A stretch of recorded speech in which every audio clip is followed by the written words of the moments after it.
Careful, don't. You trying to blow that? No. Well, define that. I always have to warn people like, this is water, guys. It is real good. I did a blind test with, what do you call it? This versus plastic the other day. And they botched me because I was trying to prove a point that I can taste the plastic in plastic bottles. And then I watched back, I filmed because I didn't trust them. Yeah. They mixed it around so much that they forgot what was what. And they go, oh, you fucked it. I'm like, no, I didn't. No, there's a distinct lack of plastic flavor in that for sure. Good, It's right? but it's expensive.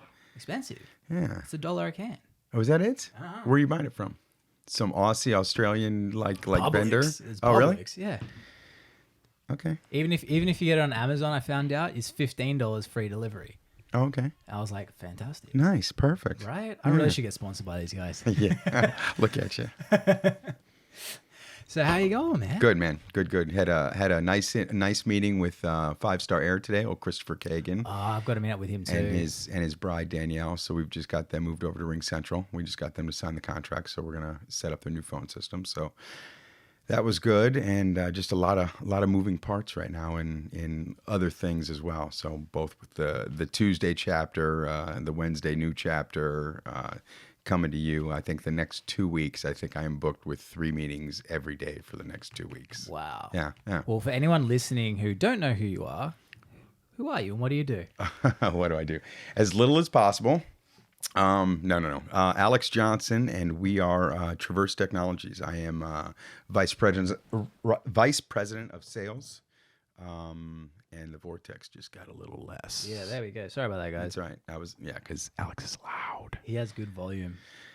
Oh, thank you. Are you hitting on me? You got to stop that. I might. So anyway, so I am vice president of sales of Traverse, and we are your trusted advisor when it comes to your business technology decisions. We generally sit on your side of the table and help you negotiate contracts with national and international technology vendors. And then we help implement those solutions, and we make sure that support is there for you as well. So we're always fighting for your best value and for your company's longevity. We want you to be able to work and not worry about the technology. Just go work. And that's many different aspects, right? Whether it's IT support, telephones, simple internet connection, campus wireless projects, long haul fiber from coast to coast.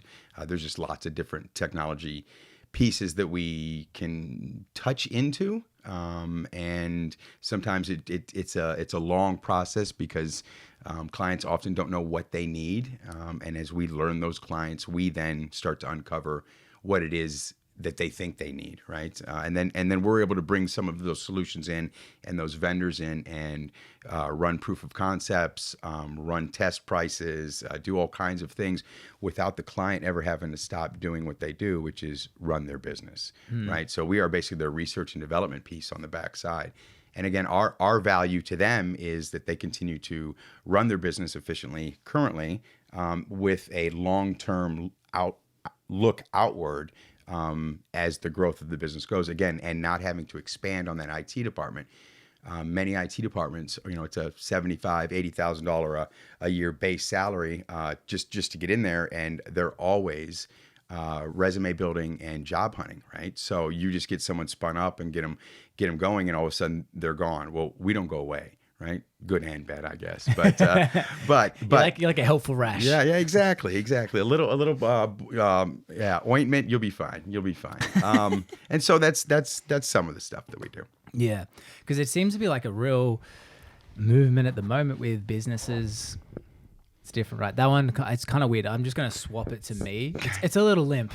Yeah, I got the real stiff one. You certainly got that one on the wrong side. Let me tell you. I've noticed with a lot of businesses now, which didn't exist before, you can outsource your departments without having to pay the department price that used to be around. That's one thing I'm trying to do with slowly with the pest control, the in-laws business in West Virginia.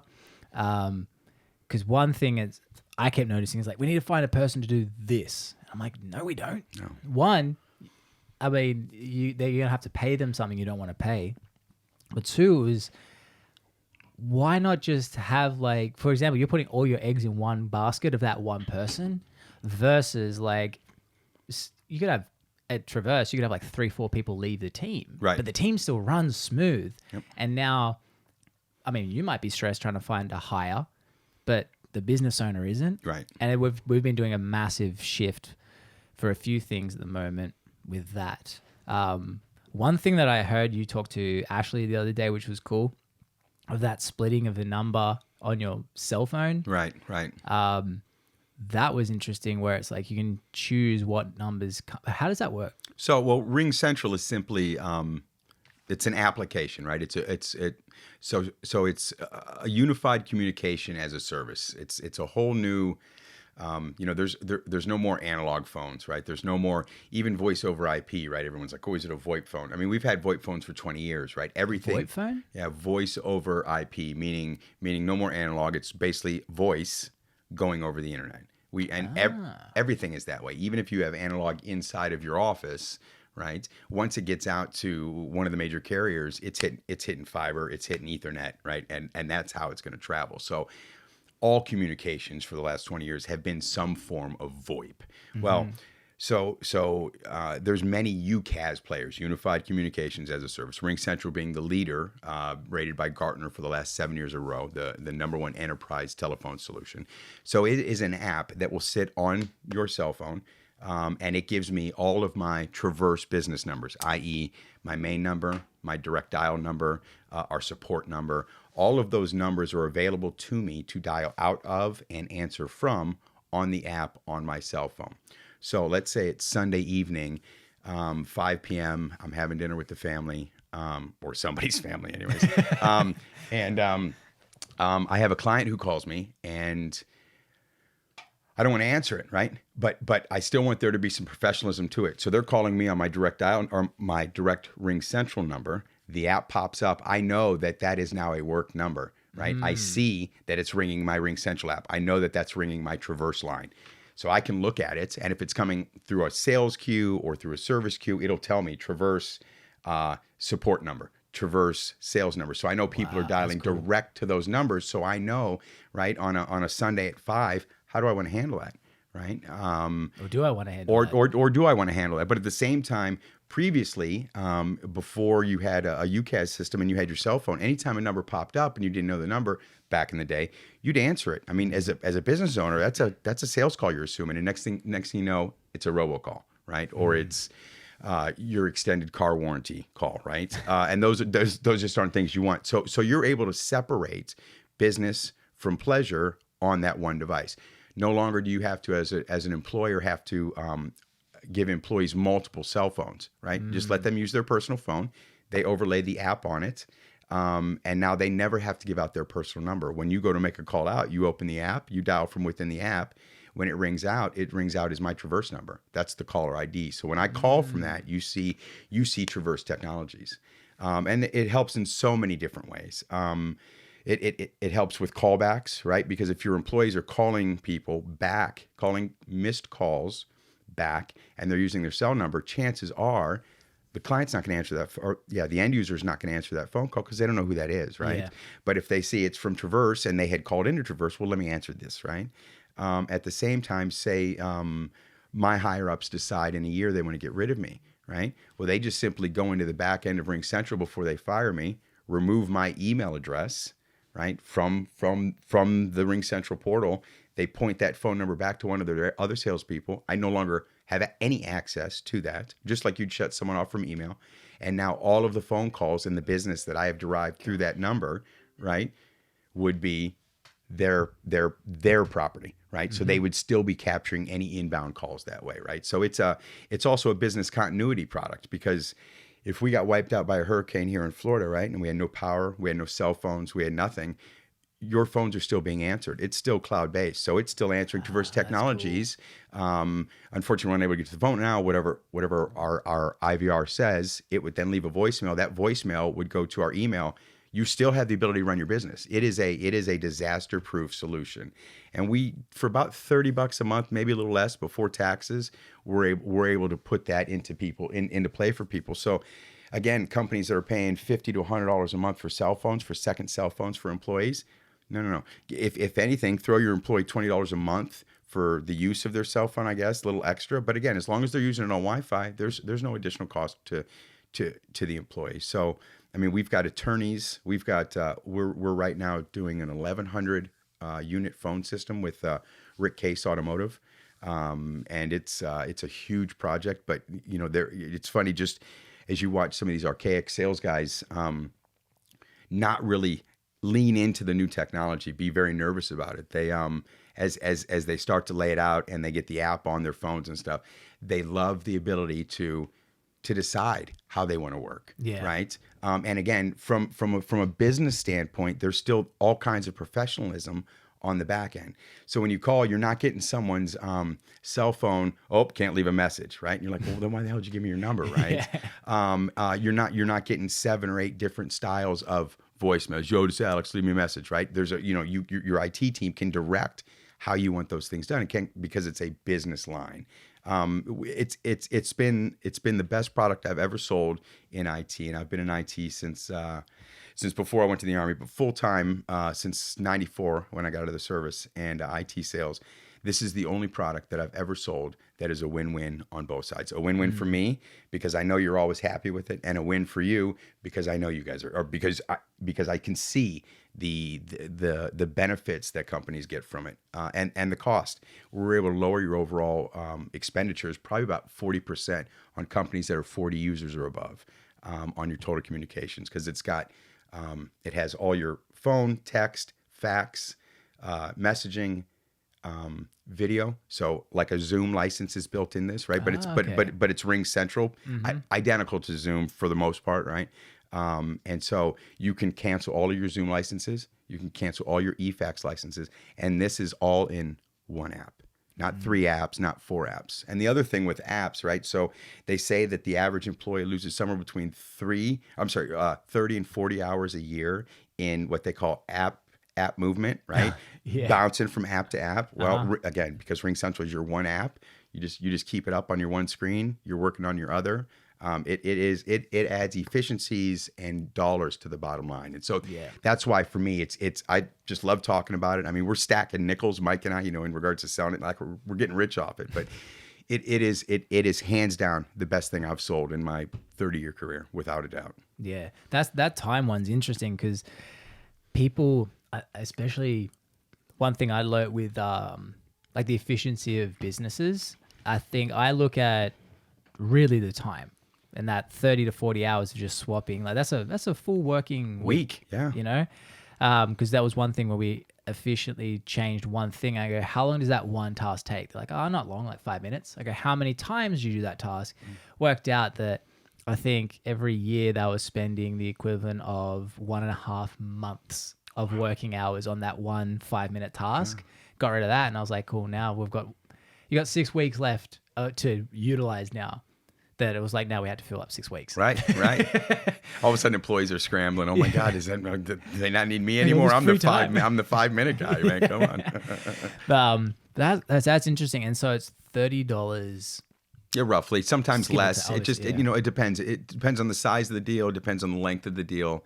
Also depends on who the other competitors are in play. Mike and I always, and again, Mike and I get paid from the carriers. Right. So, most people are like, oh, you're going to give me the most expensive price because I get a percentage of that. Right. But we beat them up and, because we want our people to, I want you to stay forever. Right. I want you to be a client forever. And then if you're happy and I'll just collect a nickel every month from each one of your users, that's fine. Right. And if I just keep adding, then it's the, the principle, it's the principle of 72 or something like that. Principle of 72? Yeah, Mike always says it in a sales meeting. I'm sort of dyslexic, I think. So 27 maybe? Yeah, maybe, or 77. Who knows? I don't know. Maybe Mike's lying to me. Who knows? Yeah. That's an interesting point of like, I think I had that conversation with, you good? Was Dr. Michelle here? It was like really low. Yeah. So you're saying you're really short. Who's short? Me? Because well, I'm not saying she's short. She's tall. No, she's tall. You're short. No, I'm not short. That ideology. If it was low. It was low. No, if it was low, no, because of little legs. I was like all crouched up. I'm all crouched up. That's right. Dr. Michelle, it's a hard act to follow. She's talented and educated. She is. Then there's great. me. She's amazing. And she's also our timekeeper Tuesday mornings. You know that. Is she? She's amazing. Is she good at that? Well, good. She's a great doctor. She's no really, Chad Kish. She is no Chad Kish. That obnoxious timekeeper. He is very obnoxious when it comes to that. I love it. It's like I think Mauricio does that as well on Friday. He does. Yeah. I'm like, all right, fine, cool. Yeah. Okay, thanks. Don't have to be rude about it. I think Jenna Jones was doing it for a bit too in the Wednesday group. Yeah, that was cute. And she's got it in the Wednesday group as well too. Oh, really? And you know she's ill. She's not feeling well. Yeah, she's been like in bed for 4 or 5 days. Oh. Brian was just telling me. So if you see her, I'll hit her up. Hear from her. Yeah. I love Jenna. She's hilarious. She's good people for sure. Her and Alex both. You know, I'm always like, man, you guys are like, how did you two find each other? You guys are like the perfect. They just make sense too. Totally. You know, it's no, they're cute. But yeah, so what were we talking about? Timekeeper. I don't know. We were talking about Dr. Michelle. You're giving me shit about saying I'm short. Yeah, well, I think we've established that with the issue with the. Whatever. Did the toilets run backwards in Australia? They do. Backwards to here. The weird thing is that your toilets don't go in a circle; they just straight in. So I'm like, we don't go the other way. We don't push the water out. You know, maybe it's just over here. Maybe. Yeah. Really? You've never seen a toilet swirl here in the States? I know that's most of them pull it right in. There's no real swell. No? Yeah, I think we have fancy toilets. Oh, hey, fancy people. What are you going to do when you got to leave here? I don't know, be homeless. Cry. You're going to go live in the ghetto, man. What was it the other day? Because the original plan was we move here for 6 months. We're now 9 months in. And then buy a place. But I don't think, there's so much shit happening at once for us when we got here. Like, I had this conversation with my mate who I'm flying to Chicago to see to do a job with. We were flying here, not just starting a family. It was not just starting a business, but starting a business with no contacts. Mm. And it's like, I knew it was going to take time, but Stace didn't really understand that component. Like, you know, you think, all right, I'm starting this new venture. Cool. I'm like, no one knows who I am. No one knows what I do. Yeah. No one trusts me because they don't know me. Because they don't know. You got to know, like, and trust, right? Exactly. And I'm like, so when I lost one client recently, which was kind of a relief, to be honest. I've got some of those. Yeah. Had some of those, yeah. You know those moments when you get mine was text. It's like, and you get it and you go, okay. That's when I knew how I was like, okay, I'm not really worried. So she was freaking out a bit because she was like, well, how can you be calm about losing money? I'm like, I'm opening up opportunities. And then literally yesterday, one of the guys from Louisiana that I did a job for, his friend recommended me and he's called me. I got a meeting with him tonight.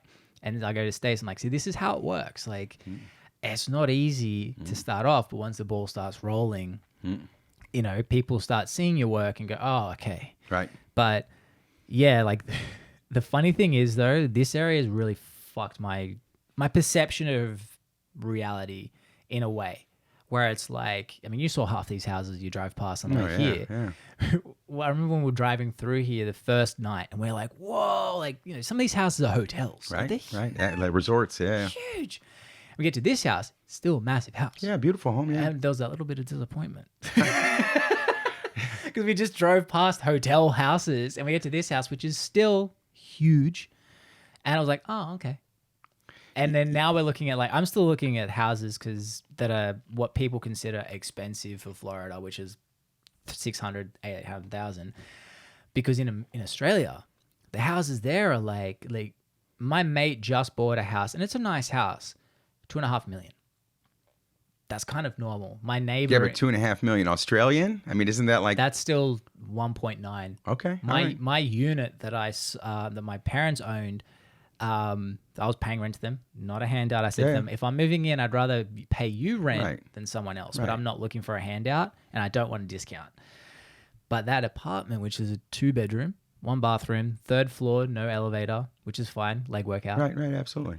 Valued roughly now at 1.1 US. Wow. Yep. So I come here and I'm like, I can get a house for 600,000. Right. And people are like, that's crazy money. And I'm like, not really. Right. That's half an apartment. Yeah. You know? Well, you say you were disappointed or let down, right? This is a beautiful home. It was but like that initial thought. I get you. I know? mean, I see. I'd already looked up the house, so just to make sure that I knew where I was going when I came this afternoon, and so I'd seen the house on Google, so I'm like, okay, I knew what to look for, but I didn't realize it was this far back, like almost at the end. So you look at it like, oh, I passed all these resorts. I look at it like, why the F did they build down there and not here, right? Because here I'm looking across the way and I see the back bay. And I know that if you had a window behind me, you would be looking at the other bay, right? Well, or the other side of the bay. That was a house up until 3 weeks ago.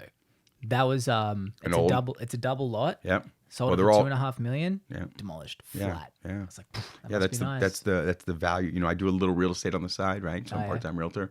So yeah. So again, it's the land, right? Yeah. None of these are brand new. None of these are what you know. You'd be like, oh, it's the greatest house ever. But the property, is immense, right? And so most of these are older, maybe a little tear down, possibly, but you know they're probably going to put what, a $6 million house over there? 2 $5 million houses, because that's a double lot. So it's a quad lot actually. So it's two buildable lots, which I think are two individual four parcels. They're basically going to build like 2 of our houses, the 2 stories. I think, Yeah. Which is, you know, I see the only problem. The first problem for me is just the tax bill for property here. But the homeowner's insurance has to be with the new rates, just because they're going crazy. up, aren't they? Oh, nuts. Yeah. It's really bad. So I couldn't afford the $2 million price tag, let alone the tax bill and or the insurance. Well, that was one thing. We were looking at a house up Fort Myers area because we were just like dilly-dallying, like the in-laws were, and they're like, "Oh, this is a cool house." Like they're asking 5. If we can get it for 4.2, we'll be happy. One, it was that big. I got tired halfway. It had, for starters, it had an elevator. It had its own 80 to 100 foot gym inside on the floor, on the base level, a 10-seater cinema, the master bedroom walk-in wardrobe was as big as my apartment back in Sydney. Wow. And I was just like, this house is not. But it's funny because, well, for starters, the privilege to own it was an $80,000 a year bill of that land tax or whatever it is. And I'm like, people say tax the rich. I'm like, they're doing a good job. Yeah.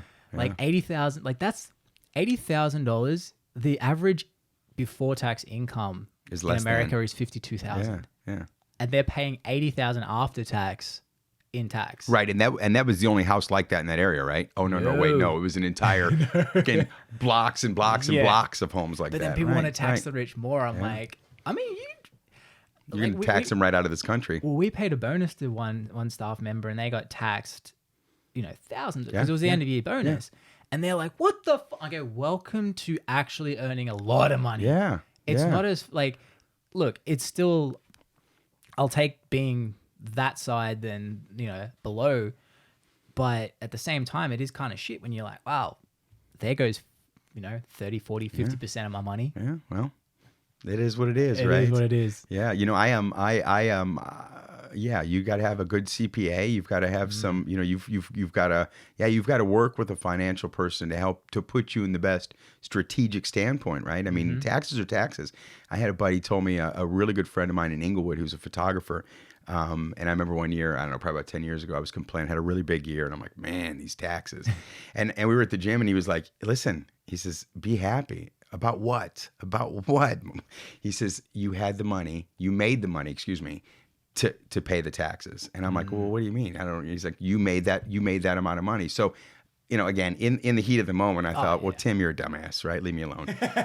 However, right, years later, I can look, and he's absolutely right. You made that money, pay into the system. Again, at least, work with an accountant and a CPA who can legally help you find the right loopholes in the tax laws and put yourself in the best position. But what else are you going to do? Would you rather go make less money and pay less in taxes? I mean, right? And it's not like most of us. Some people have that mindset, which is wild. Yeah. See, but yeah. So those are hourly employees. Those are people, right? At least in my, you know me, I know everything, right? In my opinion, those would be like the hourly employees thinking, right? I worked 3 shifts of overtime, and I paid 55% in taxes on those hours.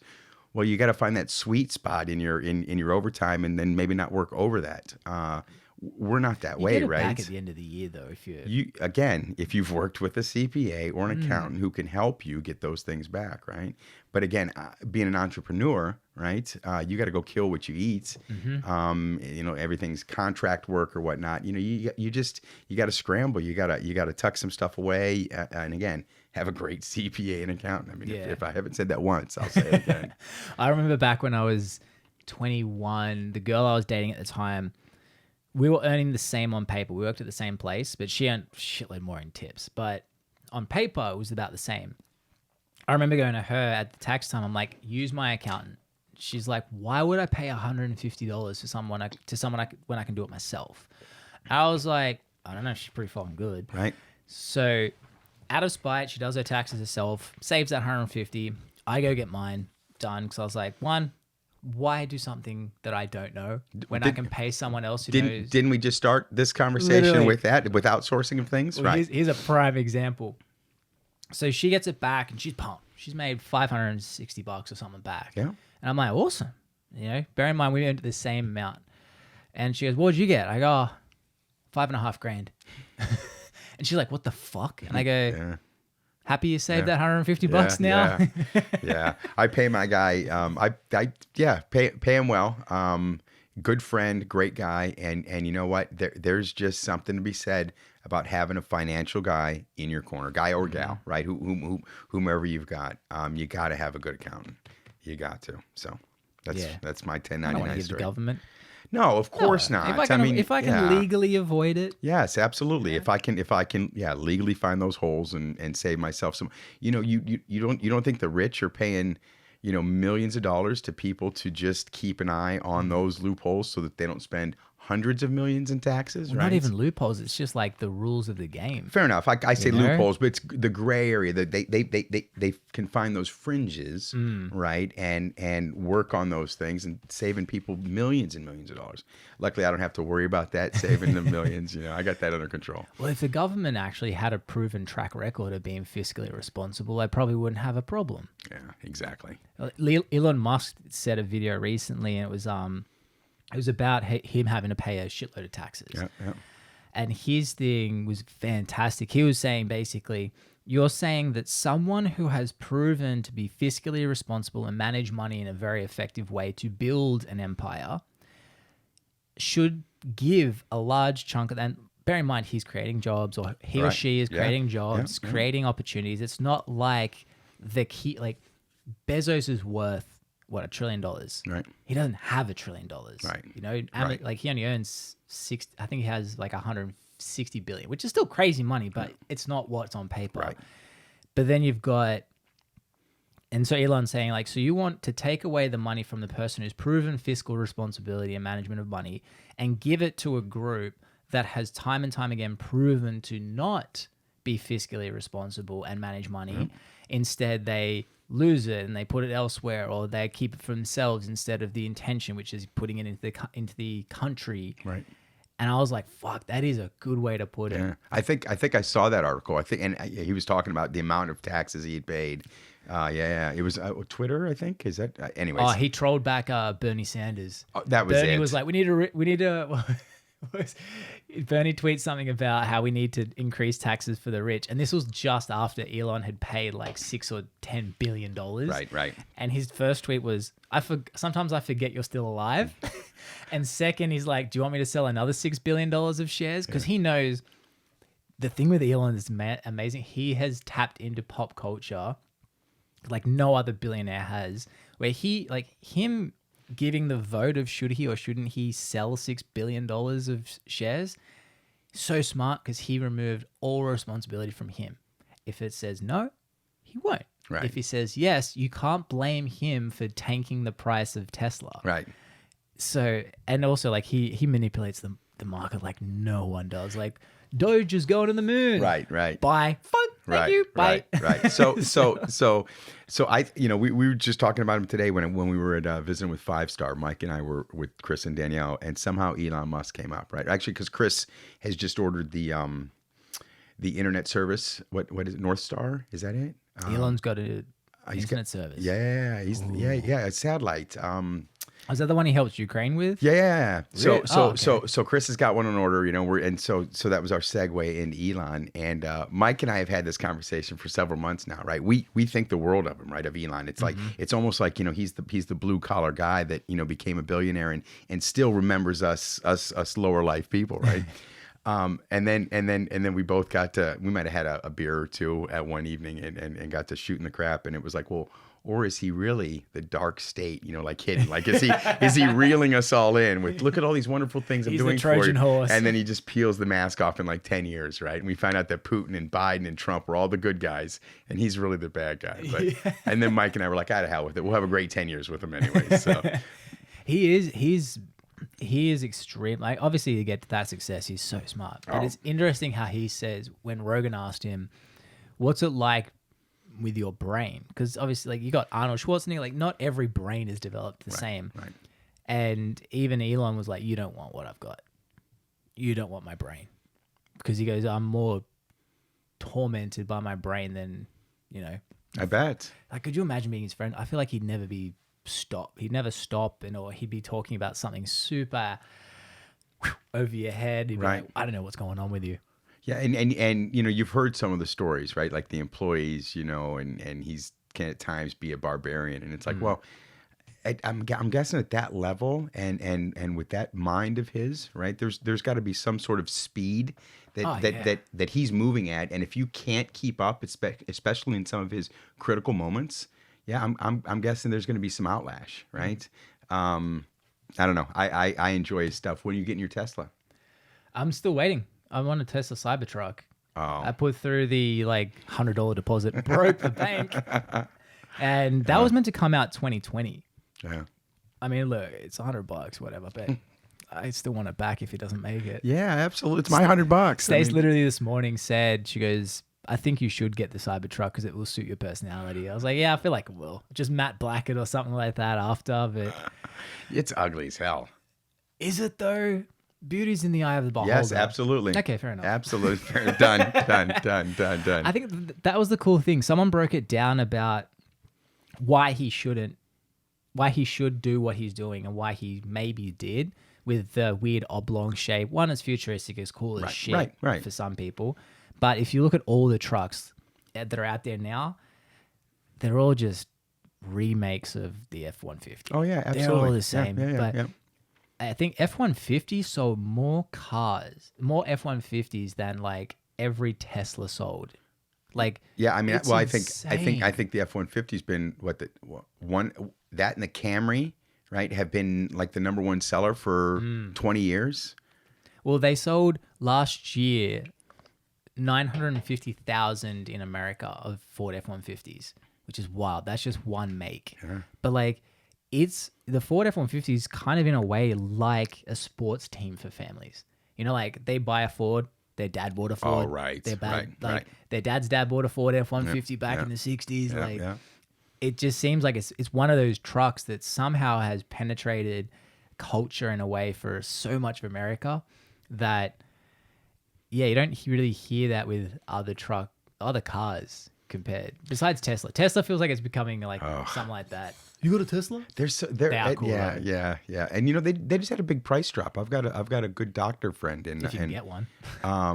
Today now, right? Yeah, it's tough to get, but they had a price drop a little over a year ago or so. And he jumped on it, and it was at the same time they had the expansion of the range, the mileage range. And I want to say he's doing 400 miles on a charge. That's pretty good. And it was 40,000 off on the vehicle. 40,000 less than what it had been previous. So he's like, I had to do it. Yeah. Yeah. The front end on the sedans look really weird, because there's Bulbousy. because there's no radiator, right? So there's no grill. There's it is what it is. It is what it is. It is what it is. There's one Tesla that does 0 to 60 in like 1.99 now. Think about it. It's like the light switch, right? As soon as you hit, it's all there. There's nothing holding it back, right? Yeah.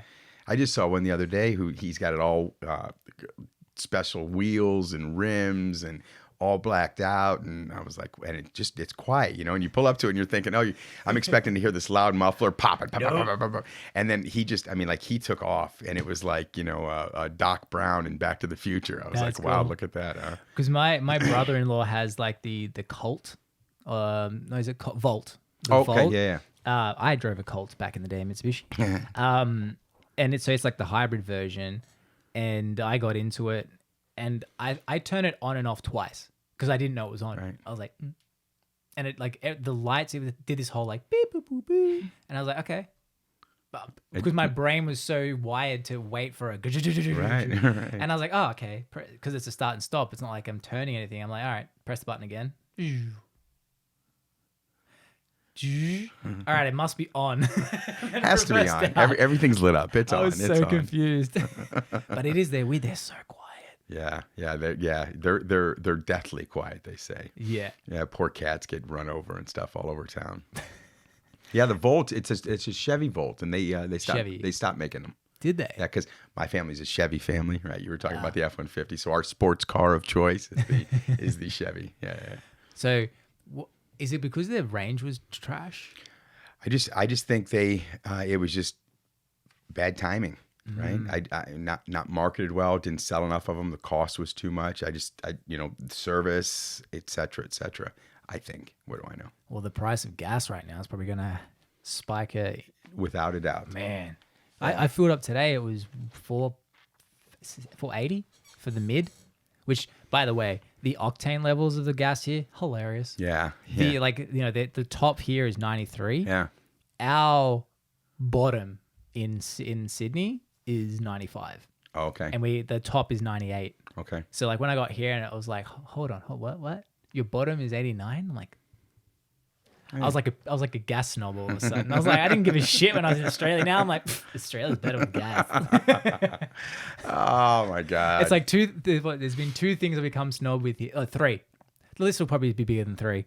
One, gas and the octane level. Coffee, because coffee is real. We got a huge Italian background and culture there. So coffee is like Starbucks failed in Australia. It failed in Australia and Italy. They did the whole American franchise approach, which like they opened like everywhere. There was heaps, there were galore, and everyone's like, "Fuck you!" Right. Within 18 months, close. Whoa. 3 left.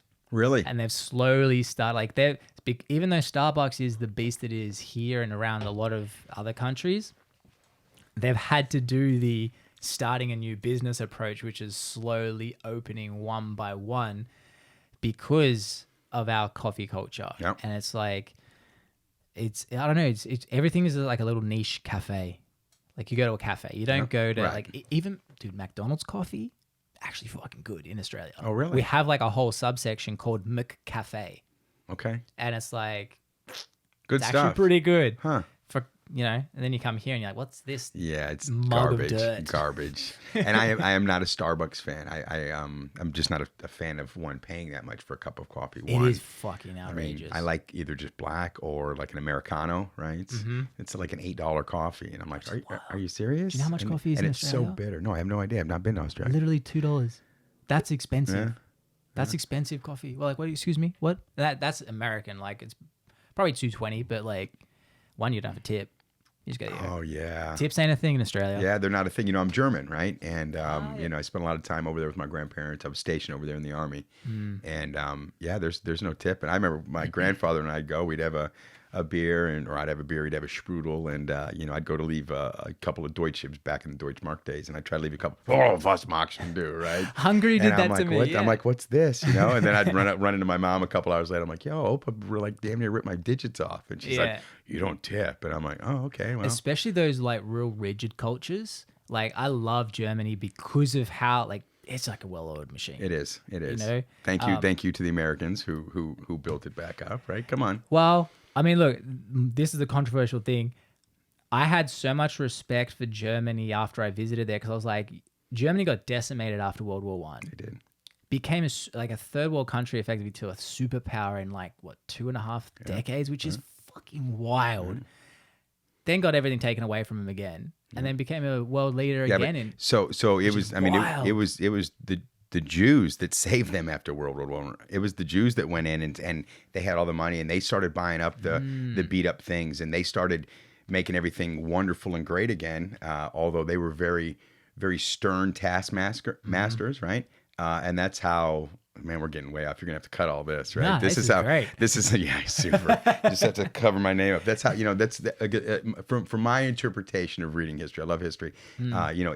Adolf worked on that, right? Worked on the Germans' feelings towards the Jewish folks because the Jewish folks owned everything. Well, they were the ones that had the money after World War I and were smart enough to go in and salvage buildings or create businesses, and they were the only ones, and they were the employers and taskmasters. And then Adolf used some of that, look, they own everything. Look, they run all of us. Look, and then just built that propaganda to do the BS that he did, right? So that was a wild time. Yeah. Glad that guy's gone. Yeah. Thank God. Thank God, douchebag. Yeah. No, that like Germany's whereas Hungary, because I went to Budapest. Yeah. Favorite place in the world. Yeah, Budapest is pretty awesome. Oh man. Yeah. But that was where I got because I'll tip at bars no matter the country. Like that's like the kind of like the one place I will. But I was in this place called shucks. It's like Pfizer, but it's like Schweizer or something like that. But it was a real cool Simpler. And it's like the ruin bars. The ruin bars there? Yeah. Man, they're beautiful. Yeah. But went into this one. And what's the Hungarian currency again? Something weird. Let's just call it Hungarian currency. Whatever it was that I bought, which for starters was so cheap, it was like 3,100. And so I gave the guy 5,000 because I was like, dude, keep it. It's already so fucking cheap. Right. Like, You're talking, it's 8 cents, right? Yeah. It's so cheap. And the guy literally just goes, do you have 100? I was like, okay. So I gave him 100. He gave me back 2,000. I was like, dude, did not want a tip. Wow. Yeah. Did not. Well, he didn't say don't tip me, but the fact that I gave him, like, even in Australia where tipping's not a thing, but it still is in bars, if you give me something, I'm going to deliberately give you as many coins as I can, make it inconvenient so I get a tip. Oh, right. They do that here. He did the opposite. Yeah. Yeah. I mean, look, whatever technique works. Right. Or unless he was looking for a big tip. Maybe that seems like a weird approach. Yeah. Wow. But yeah, he literally just goes, do you have something to make this easier so I can give you the exact change? And I was like, all right, bro. All right, cool. I guess you don't want a tip. Fine. I'll go buy another beer somewhere else. Yeah, well, that was cheap. I think it was like 3 Jaeger bombs and something else. And it was like the equivalent of... And what did you get for your friends? I figure all 3 of those were for you, right? They were smoking. Like the big hashish thing. It was 2 the girls that I hookahs? met there. And that place is incredible. Like the ruin bars, the fact that they're like dingy but not. And like everywhere had like writing on the walls. And in one of the rooms, I remember looking around just going, this place is weird but cool. There was like a rocking horse and a mannequin, just like the mannequin was stuck through the rocking horse.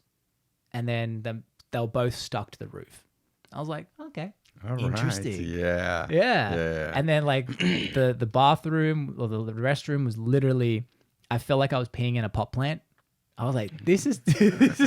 And then there's like a broken down VW Beetle in the middle as well. Like they just like pulled it all apart, pulled the doors off, and then just stuck it so no one could move it. I'm like, this is interesting. And this is Budapest you're talking, right? Budapest, yeah. Yeah, I've never been, but my an ex-brother-in-law of mine used to love to go travel over there.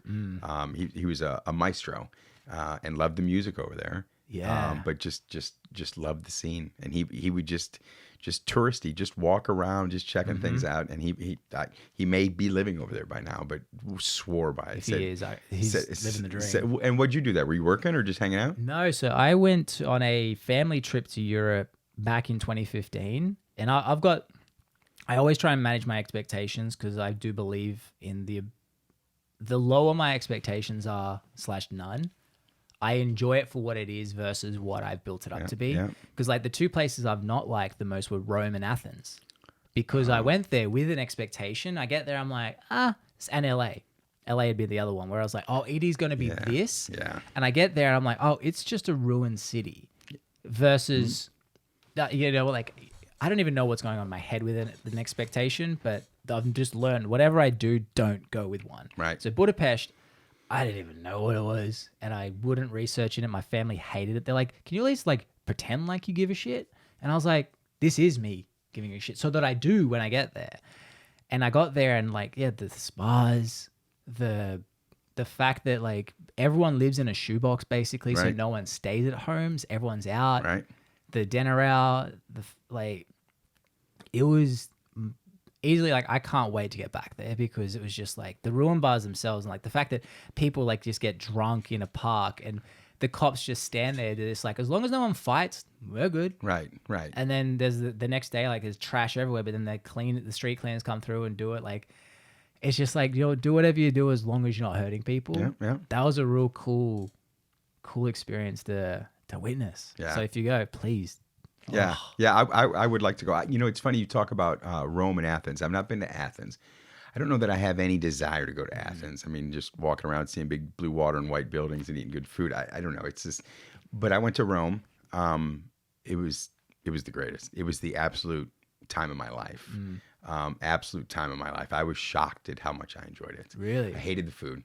It's not American Italian, right? It's not American Italian, It's right? actually Italian. It's actually Italian. And I was like, oh, this pizza doesn't taste like Papa John's, right? Just all, you name it, right? My extraordinary palate that I have. And, but Rome was incredible. But again, I'm a history buff, right? So just to walk through the Colosseum and they've got you've seen it, the half of the floor is open so you can see, half of the Colosseum floor is removed so that you can see the chambers down beneath, and they explain to you, how the animals were here and the fighters, the warriors were over here or the gladiators and there's like there's no fences or chains. It's like, how do they keep these things apart? It's just incredible. Absolutely it's crazy that they could man. actually build like they'd fill it up with water and then just like they'd fill the Colosseum up with water and have battleship fights. Did they cover that with you? No, dude. They could fill up the.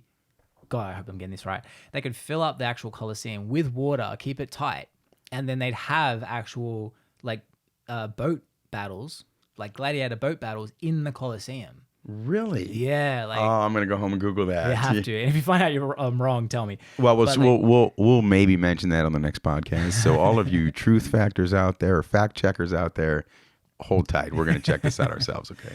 Yeah. So like there was that. That was something incredible. It was. I've always been fascinated by the insanity of the Caesars. Like that one Caesar. I can't remember what his name. It starts with is like C, but he was one of the ones that were just so sociopathic and psychopathic that to entertain himself once when he was bored, he, in between gladiator battles, he got an entire wing of the people, the spectators, pulled them all in and then released tigers and basically just watched the tigers and the lions rip apart a whole wing of spectators. And he's just there going, literally like that. But like, could you imagine that? You've paid to go view a sport and all of a sudden you're getting killed. You are the sport. Yeah. And there's you're going to get killed one way or the other, right? Man. Either go down or Caesar's going to kill you, right? Pretty much. Yeah. It's like, that time is like just so fascinating. But if you like history, you'll love going to Athens because like we went there, had a private tour, and they're so blasé in terms of like, this is a relatively young building. It's about 800-900 years old. I'm like, yeah, fucking young. Like Australia's only been around for 200. Right. Like in terms of like since the settle, like it's the fact that a building is like, because most of them like 2,500 years old. Right. Which is so wild. And we went to Venice, Italy as well. What was your thoughts? Not a fan. Neither. No, bro. Like I was all expectations, baby. Yeah. Well, and so you're standing in the big square, right, with all those pigeons, and I'm like, well, F this, right? Oh, the pigeons are terrible. Shitting everywhere and coming up on me, and man, I don't like ex-wives or birds, right? So it's just like, man, go away. Yeah, I was like, I couldn't get off there fast enough, and I remember we walked a few like side streets, and all I kept thinking is, Army, I can read a map and all that, but there's no maps. There's no, and I'm like, you know what? I'm gonna get lost, and someone's gonna try to roll. I'm gonna get killed in Venice, in Italy, right? And then we sat down and had some food, overpaid for it. It didn't taste like American Venice is Italian. wild. Yeah, it was. We did go to the Murano glass there in Venice and watched them blow some glass. That was pretty cool. And then I was like, all right, get me on the boat. So I thought, great, we'll do a gondola, right? This is going to be super cool. Boring as shit. They're on fucking strike when we're there. Oh, right? really? So the cat driving us, that much. the cat driving us out in the power boat, right? He's smoking Marlboro Reds, and I'm a bit of a boater, so I'm standing up next to him, right, trying to talk the shit. And I'm like, gondolas, what's going on? Well, the gondolas are trying to block all of the power boats coming through. Well, they all know each other. So this guy in Italian is sitting and cussing these guys, screaming at them to get out of the way. Once they get out of the way, okay, George, okay, I'll see you tomorrow, right? So they're like cousins and stuff. It was totally crazy. And the guy says, yeah, they do this every couple of years. They think that the gondolier captains think that all the power boats are ruining their business. And he's like, look how fucking many there are. There's 2,000 of them out here. He's like, Jesus Christ, go get another job, drive a boat, So that was that. So I should have known that was an issue as we were headed out. That should have just been a sign of time. So we were out there for a full day. Didn't stay out. Didn't sleep on I guess an island, right? Is that right? Yeah. But I was not impressed. Not impressed at all. The issue with Venice, and this was Venice. Yeah. When I got out to there, again, this was the time I went was with another trip, 2016. Even then, their concern was that Venice is going to become a museum state because the actual population of locals has dwindled down to something like 60,000 people because it's so expensive to live in Venice that because it's all catered to tourists. Right. The one cafe that was apparently the most fancy cafe was 16 euros for a shot of espresso, which is basically 16 US. Yeah. And because we sat down, we're like, we'll have this experience, and they bring out the menu for the coffee, and I go, fuck that experience. Yeah. Not having it. I've experienced it. Time to go. Time to go.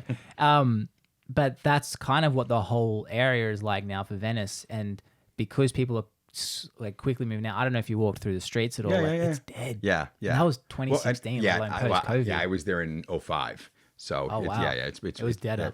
Probably been a while. Yeah, it was definitely deader. My concern was, what about global warming? They say, right? The water gets pretty damn high there. Yeah, when it floods in the main square. Yeah, that's wild. Yeah, and again, that main square is just covered with pigeon shit. I wonder why they don't mitigate those pigeons. Because do you see all the tour? That's a revenue tax stream just for. Do you see all those guys selling all the bird seed or the crumbs or something? They're everywhere. Yeah, that's like the first people you see when you get onto that. It's like, oh, this is gonna be brutal. They're feeding Smell the problem. All the pigeon shit. It's like, oh God, stop. Yeah. It is a shame when it's like something should be so beautiful, but it becomes so dirty and like LA. Yeah. Oh, LA is such a man. For me, the worst street was Hollywood Boulevard. Yeah, it's fucking gross. I was like, gross. Of all places that you should the city should keep clean is Hollywood Boulevard. The fact that I feel like I'm walking through a kitty litter. Yeah. I'm like the whole place smelled like urine. Yeah. I was like, this is wild. Yeah. It's shocking. I've been twice in the last year out there for I think 2 or 3 days each time. And had a nice time with friends, but every morning waking up and finding the nearest dispensary, and there's like 18 of them real close, and it's wonderful. However, you're driving down Sunset Boulevard, it's a 2-lane road, right? Yet you can shoulder park with cars, and so the roads are already narrower because they're from like 1910, and so you've really got a lane and a half.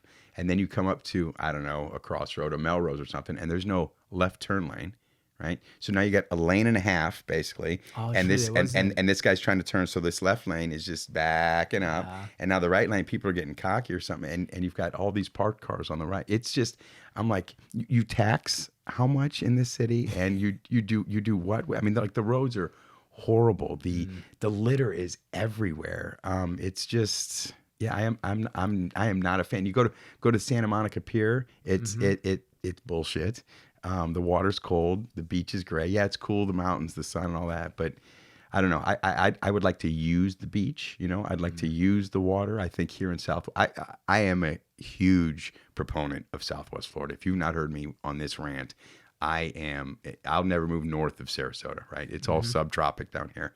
I lived in Venice for about 7 years. Loved it. Had a great time up there. Glad to be back in down here in Southwest Florida. But you live in paradise here, man. You know, sure, housing's expensive. It's expensive everywhere. Anywhere that's worth anything to live at, right? And you get what you pay for, right? We also have an economy down here that's pretty stable. You don't have to wear socks if you don't want to, right? You know, you don't have to have multiple wardrobes. I mean, there's just a benefit. Every morning waking up, look, and the sun is not completely out right now, right? So it's a little overcast maybe, but it's still beautiful outside, right? Every morning is just, you know, you can wake up happy, even if you got a shit life, right? You wake up and you just look at the scenery. People bitch about traffic. Go sit in Washington, D.C. traffic, right? And you can't even look at these nice things. I don't know. People that bitch and complain about Southwest Florida and they want to leave, I'm like, can I help you pack your bags? Because yeah, I absolutely love it down here, man. Absolutely love it. LA made me super calm with traffic. Once especially going like back to Sydney. Is Sydney crazy traffic wise? Not really. Okay. Like I wouldn't say like for me Is everything it comparable to here? Yeah. Okay. I'd say, but the thing with Florida versus Sydney, for me, and I said this to Michelle, That's Dr. Michelle with My Natural Wellness. I said this to Michelle, Dr. Michelle from My Natural Wellness. Back in Sydney, Stace would say to me, for example, middle of the day, because I work from home as well, hey, can we go to this vegan place? Because she didn't have a car. She goes, can we go to this vegan burger joint, which she loved, called Soul Burger? And I was like, no chance. I'm like, that's 20 minutes away. It's going to be like an hour round trip minimum. No chance. Here, everything's 20 minutes away or 45 minutes away. So in Sydney where I lived, it was like I had everything I needed within a 5 to 10 minute radius, like gym, working for myself. If I was driving half an hour, I was going somewhere. If we drove an hour and a half, 2 hours, it's like I went to Hawaii, Understood. but better. Because it was all our population is really it's super dense, but we've only got 5 to 6 million people across a 12,000 kilometer radius of Sydney. Bear in mind that the state of New South Wales is the equivalent of probably all of California squashed in. So you've got the size of California as a square with an eighth of the population in one small area. So you drive a little bit further out, it's untouched. Like I would go to places where there's no one near, and we'd be the only people on the beach, and it's like a Hawaii style beach with no one. Right. And that's what our norm was there. So that's my other thing I'm snobby about here is beaches. Like these are great, but listen, I grew up. I didn't grow up here. I moved here from Cleveland in '86. I finished my last three years of high school. And we had that down here. I mean, you know, all this you see down here in this beauty, you know, this wasn't all here. Yeah. You know, there were a lot of kids that went to school with us who actually the next year ended up going to the high school down here that they were just building. And I would hang out with those guys, and all of them every night we were out here in the little skiffs, in all these back bay waters, whether it was jackassing around or fishing or just racing boats or just drinking beer. I mean, and there was nothing, you know. I've still got buddies that are just a couple years older than me who grew up in Naples who will talk about when they were kids, as soon as they got their driver's license, like a 30-year-old cousin to come to them and say, hey, here's $500, go to the end of the street down 951 and grab all the square grouper and fill the truck up and go drop it off at Cousin Bobby's house in Golden Gate. And they said that every Friday night they'd go get a truckload of pot and go drop it off. And again, there was just nothing, just shoreline and shoreline and shoreline. You know, my grandparents spent about 30 years on Pine Island, like some of the original Pine Island settlers.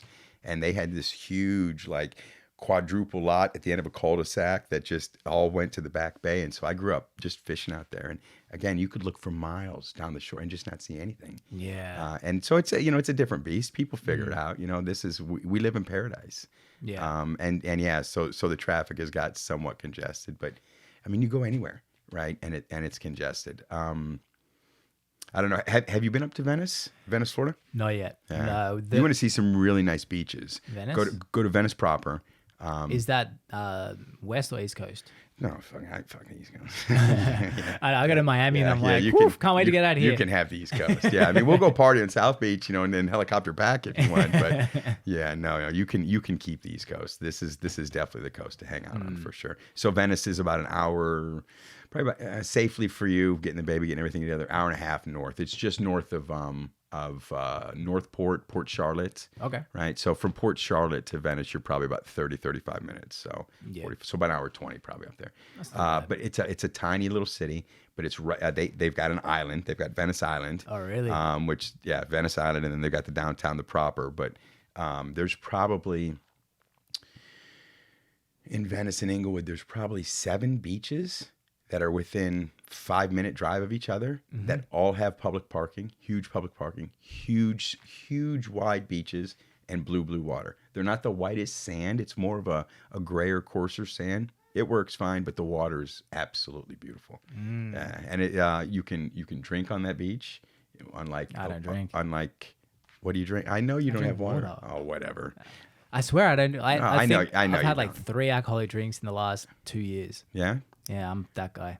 Oh, so you spent your limit years ago and what?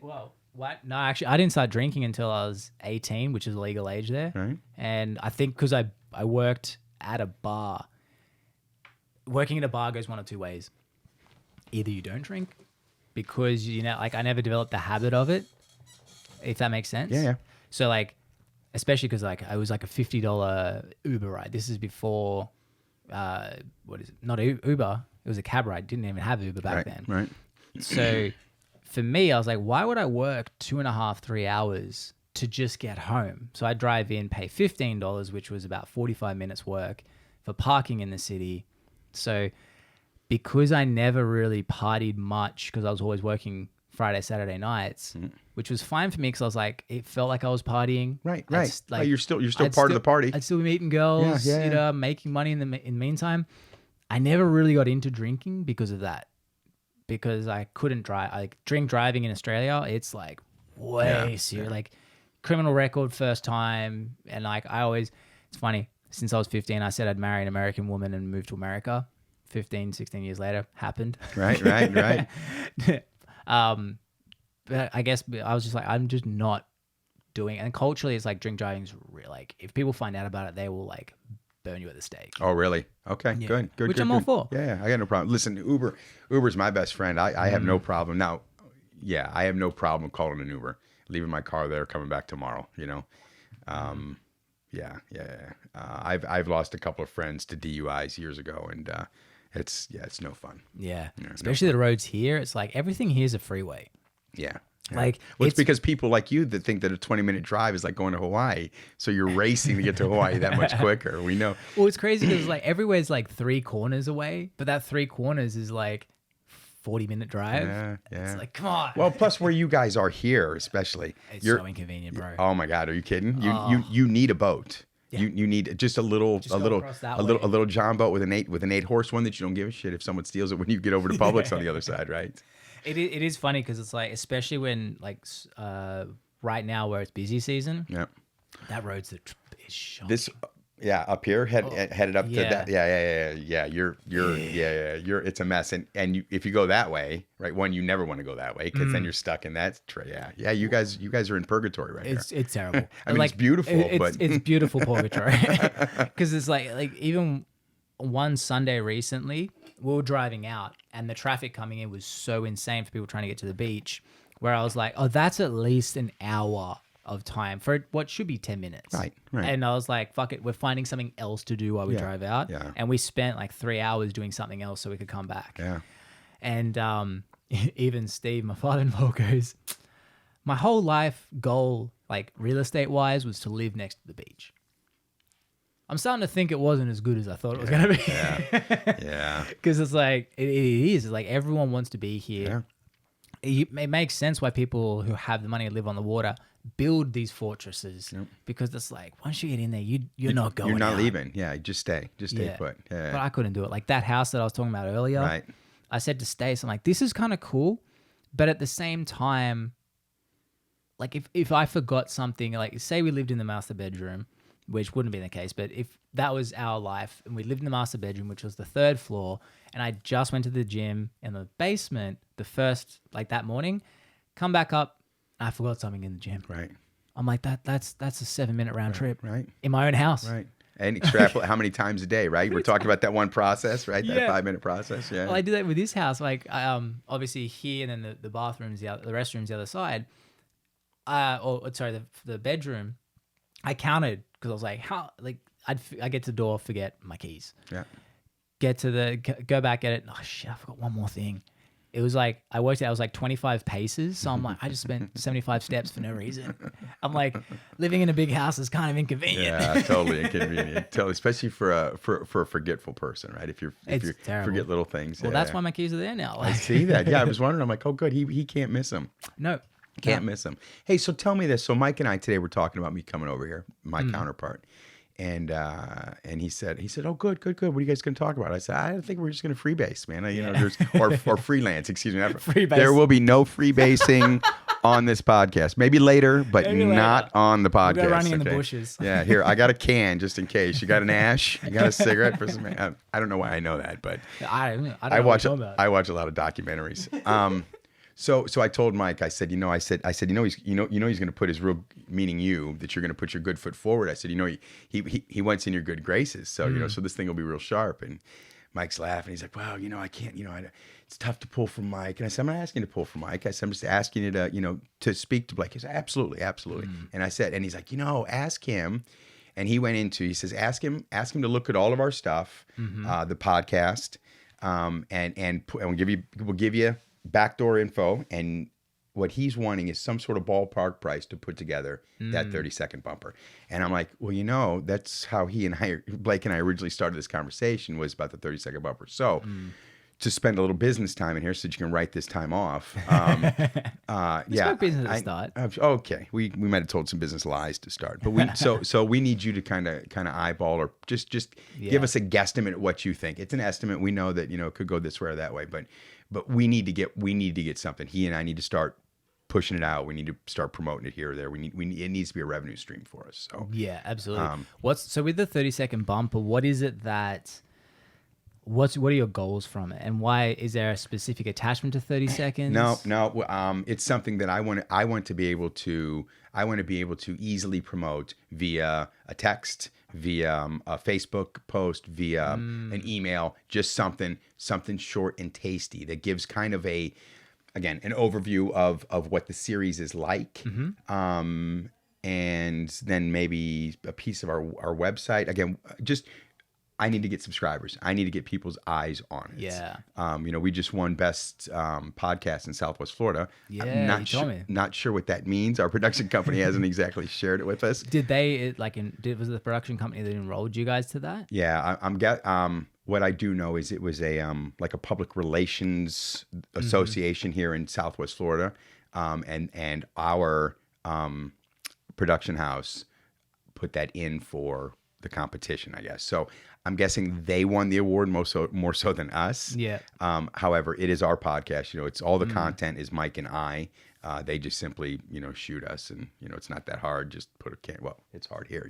You do a great job, but it's not so hard for them so much. But anyways, yeah. So our goal with that 30, I need to be able to promote it. I can't promote it. It's tough to find on some of the podcast distributors, right? Because it just is, and I can't get a straight answer from other people. So that's also another thing that we could maybe use some tweaking on. Hard to find in terms of searchability for you guys. Yeah, I type in 6-man podcast, and sometimes I find it, sometimes I don't. I think it's something to do with the name, because I had a similar situation where I was trying to Google YouTube you guys. Yeah.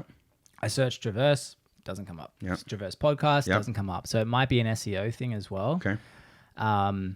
That's one thing. I can look at it later. Yeah, and see the no back end of it. No rush at all. We're probably 2 weeks out from shooting our next 3. And I would it would be really nice before we put those 3 through production and get them out to have some sort of bumper. I'd like more eyes attached to us before we release the next 3. Because the next 3, I believe, are the last 3 where we have a paid sponsor, which Ring Central is Ring Central and the production house are both sponsors of the podcast.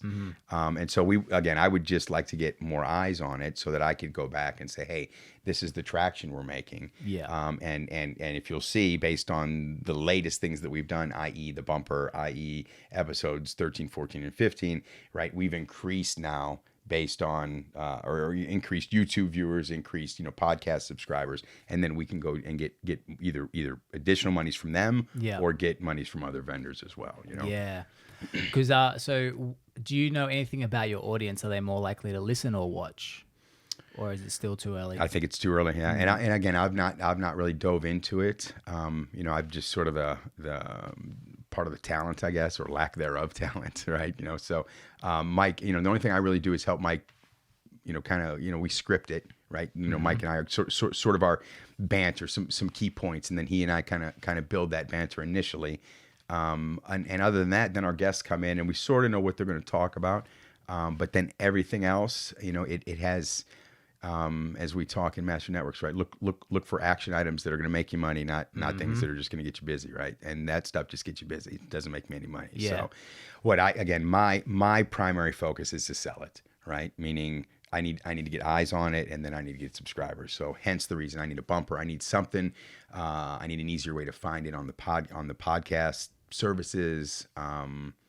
So just things for you to chew on for Traverse, for Mike and I, for something you can do for us. The thing I find, the reason that I film this podcast, the plan is that most people, especially like the guys that are going to be ones that are, most people will listen because you can listen passively while you're driving, at the gym, all that sort of stuff. The reason I film the stuff is because you can create the mini content from it. It's like you need a very unique following to watch a podcast, especially like my one. Like I'm the full podcast that I'm putting on YouTube for this channel. I'm not expecting to get many views. It's finding those little pieces, those nuggets of gold, and then you edit the micro content out of that. So, like for example, like this conversation could be a piece. You talking about Ring Central at the start, a little piece. A bit about your personality, another little bit of piece. That is what the video content part of it is, and I think a lot of people kind of focus on the major podcast. Like your one's a half an hour long. Yeah. 20, 25 minutes. Yeah. Yeah.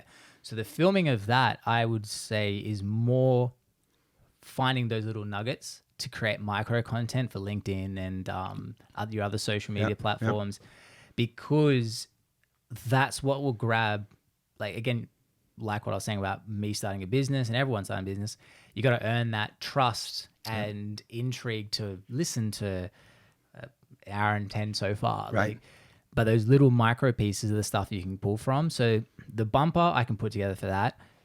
What I'd suggest going forward with your podcast is creating the micro content. Now, the micro content is actually the labor intensive stuff. The editing this long piece, super easy. Like, it's labor intensive for me at the moment because I haven't got someone on a switcher who can switch in live time. So I've got to watch through the whole thing and switch between cameras as we talk. Right.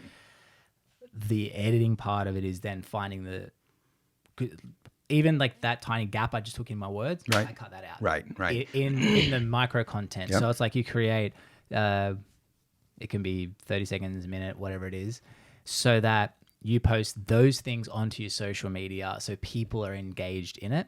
And that's why the podcast is so effective, because you chat for a while and get a lot of little nuggets. And I think Dr. Michelle mentioned as well in our group about how, like, her one was more curated, that video on her website. Right. But so she's had one, maybe two or three people already see the video and go, I'd like to go with you guys. Like, I'd love to go with you. And she's already 2-3 steps ahead in the quote unquote dating process. Right.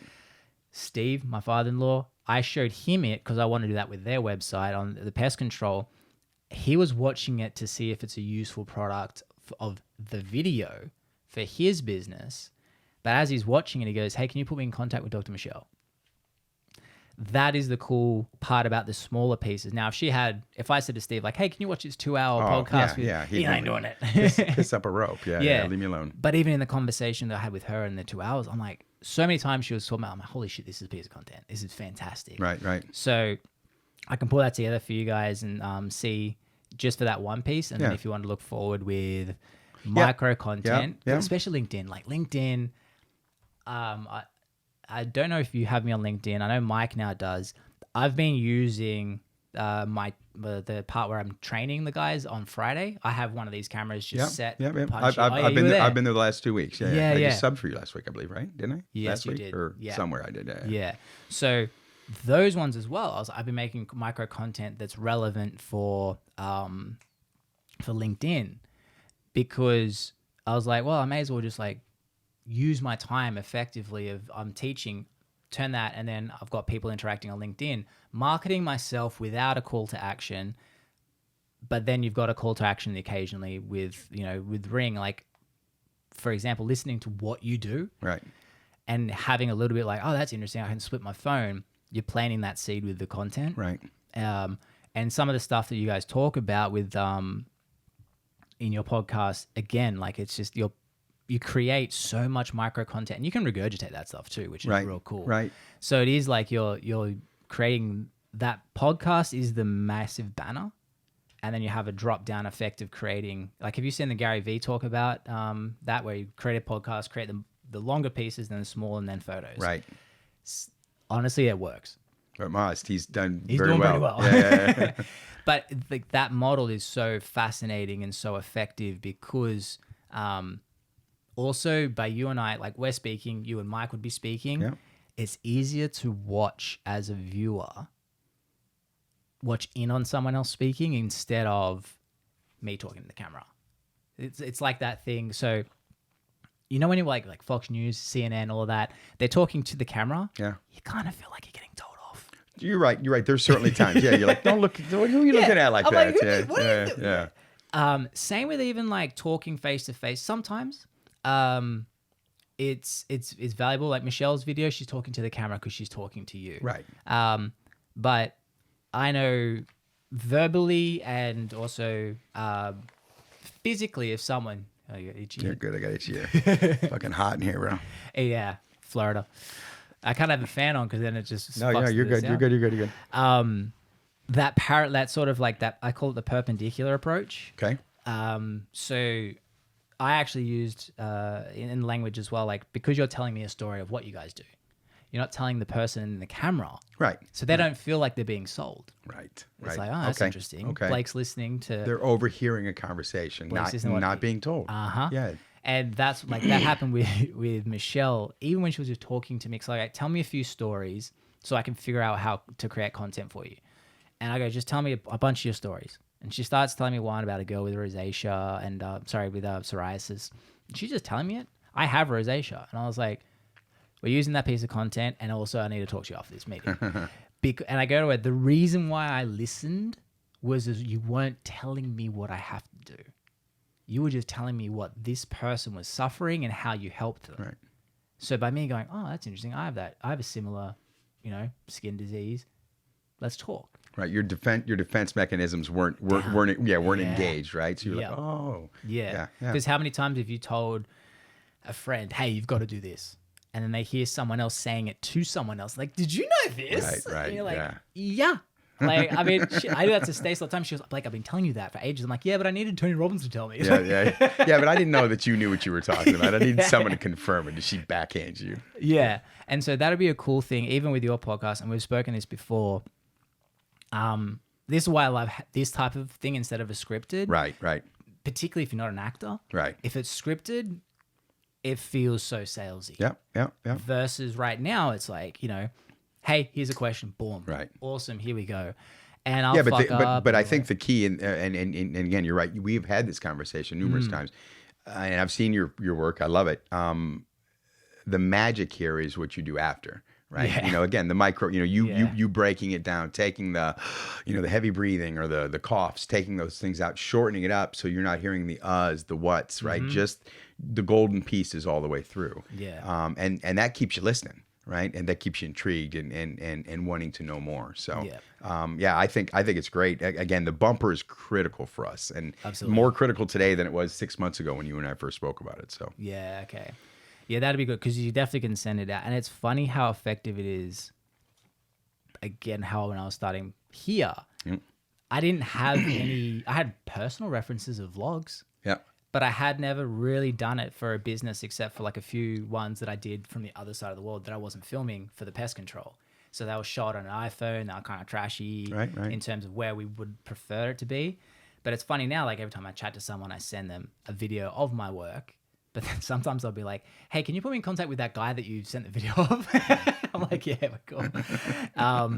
So that'll be cool, yeah. And what is your goal? Like, obviously with the podcast, the goal is to get people signing with Traverse. Well, yeah, again, our whole pitch on it, and again, back to what does Traverse do, right? We are a trusted technology advisor, right? We're not the propeller head. We're not. I mean, sure, I can come in and work on your computers and all that, and charge you an X-ray or a flat hourly rate and a trip charge and all those wonderful things. And next month, when your shit breaks, we can come back again. But that's not where the special sauce is with us, right? My special sauce is, again, let me sit on your side of the table at no cost to you. Let me help you go negotiate these deals. Well, I don't know if I need those. Okay, but back to our road plan. What did you tell me your organization is going to do over the next 5 years? We talked about some of these different technologies. So again, I'm going to go get that research and development and bring that back.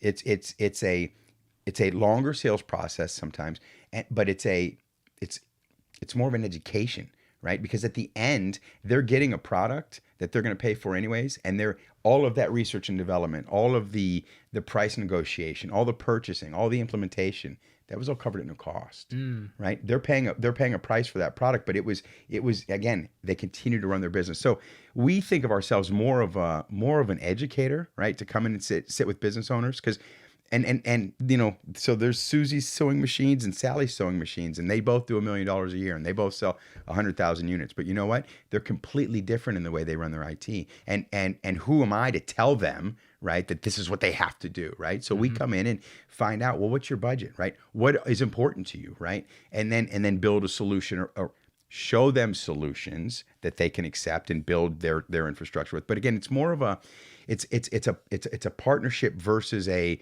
hey, this is what you got to have. My last, I probably shouldn't say this will be on video, but anyways, the former organization that I worked for, it just always seemed like we were bulls in a china shop, right?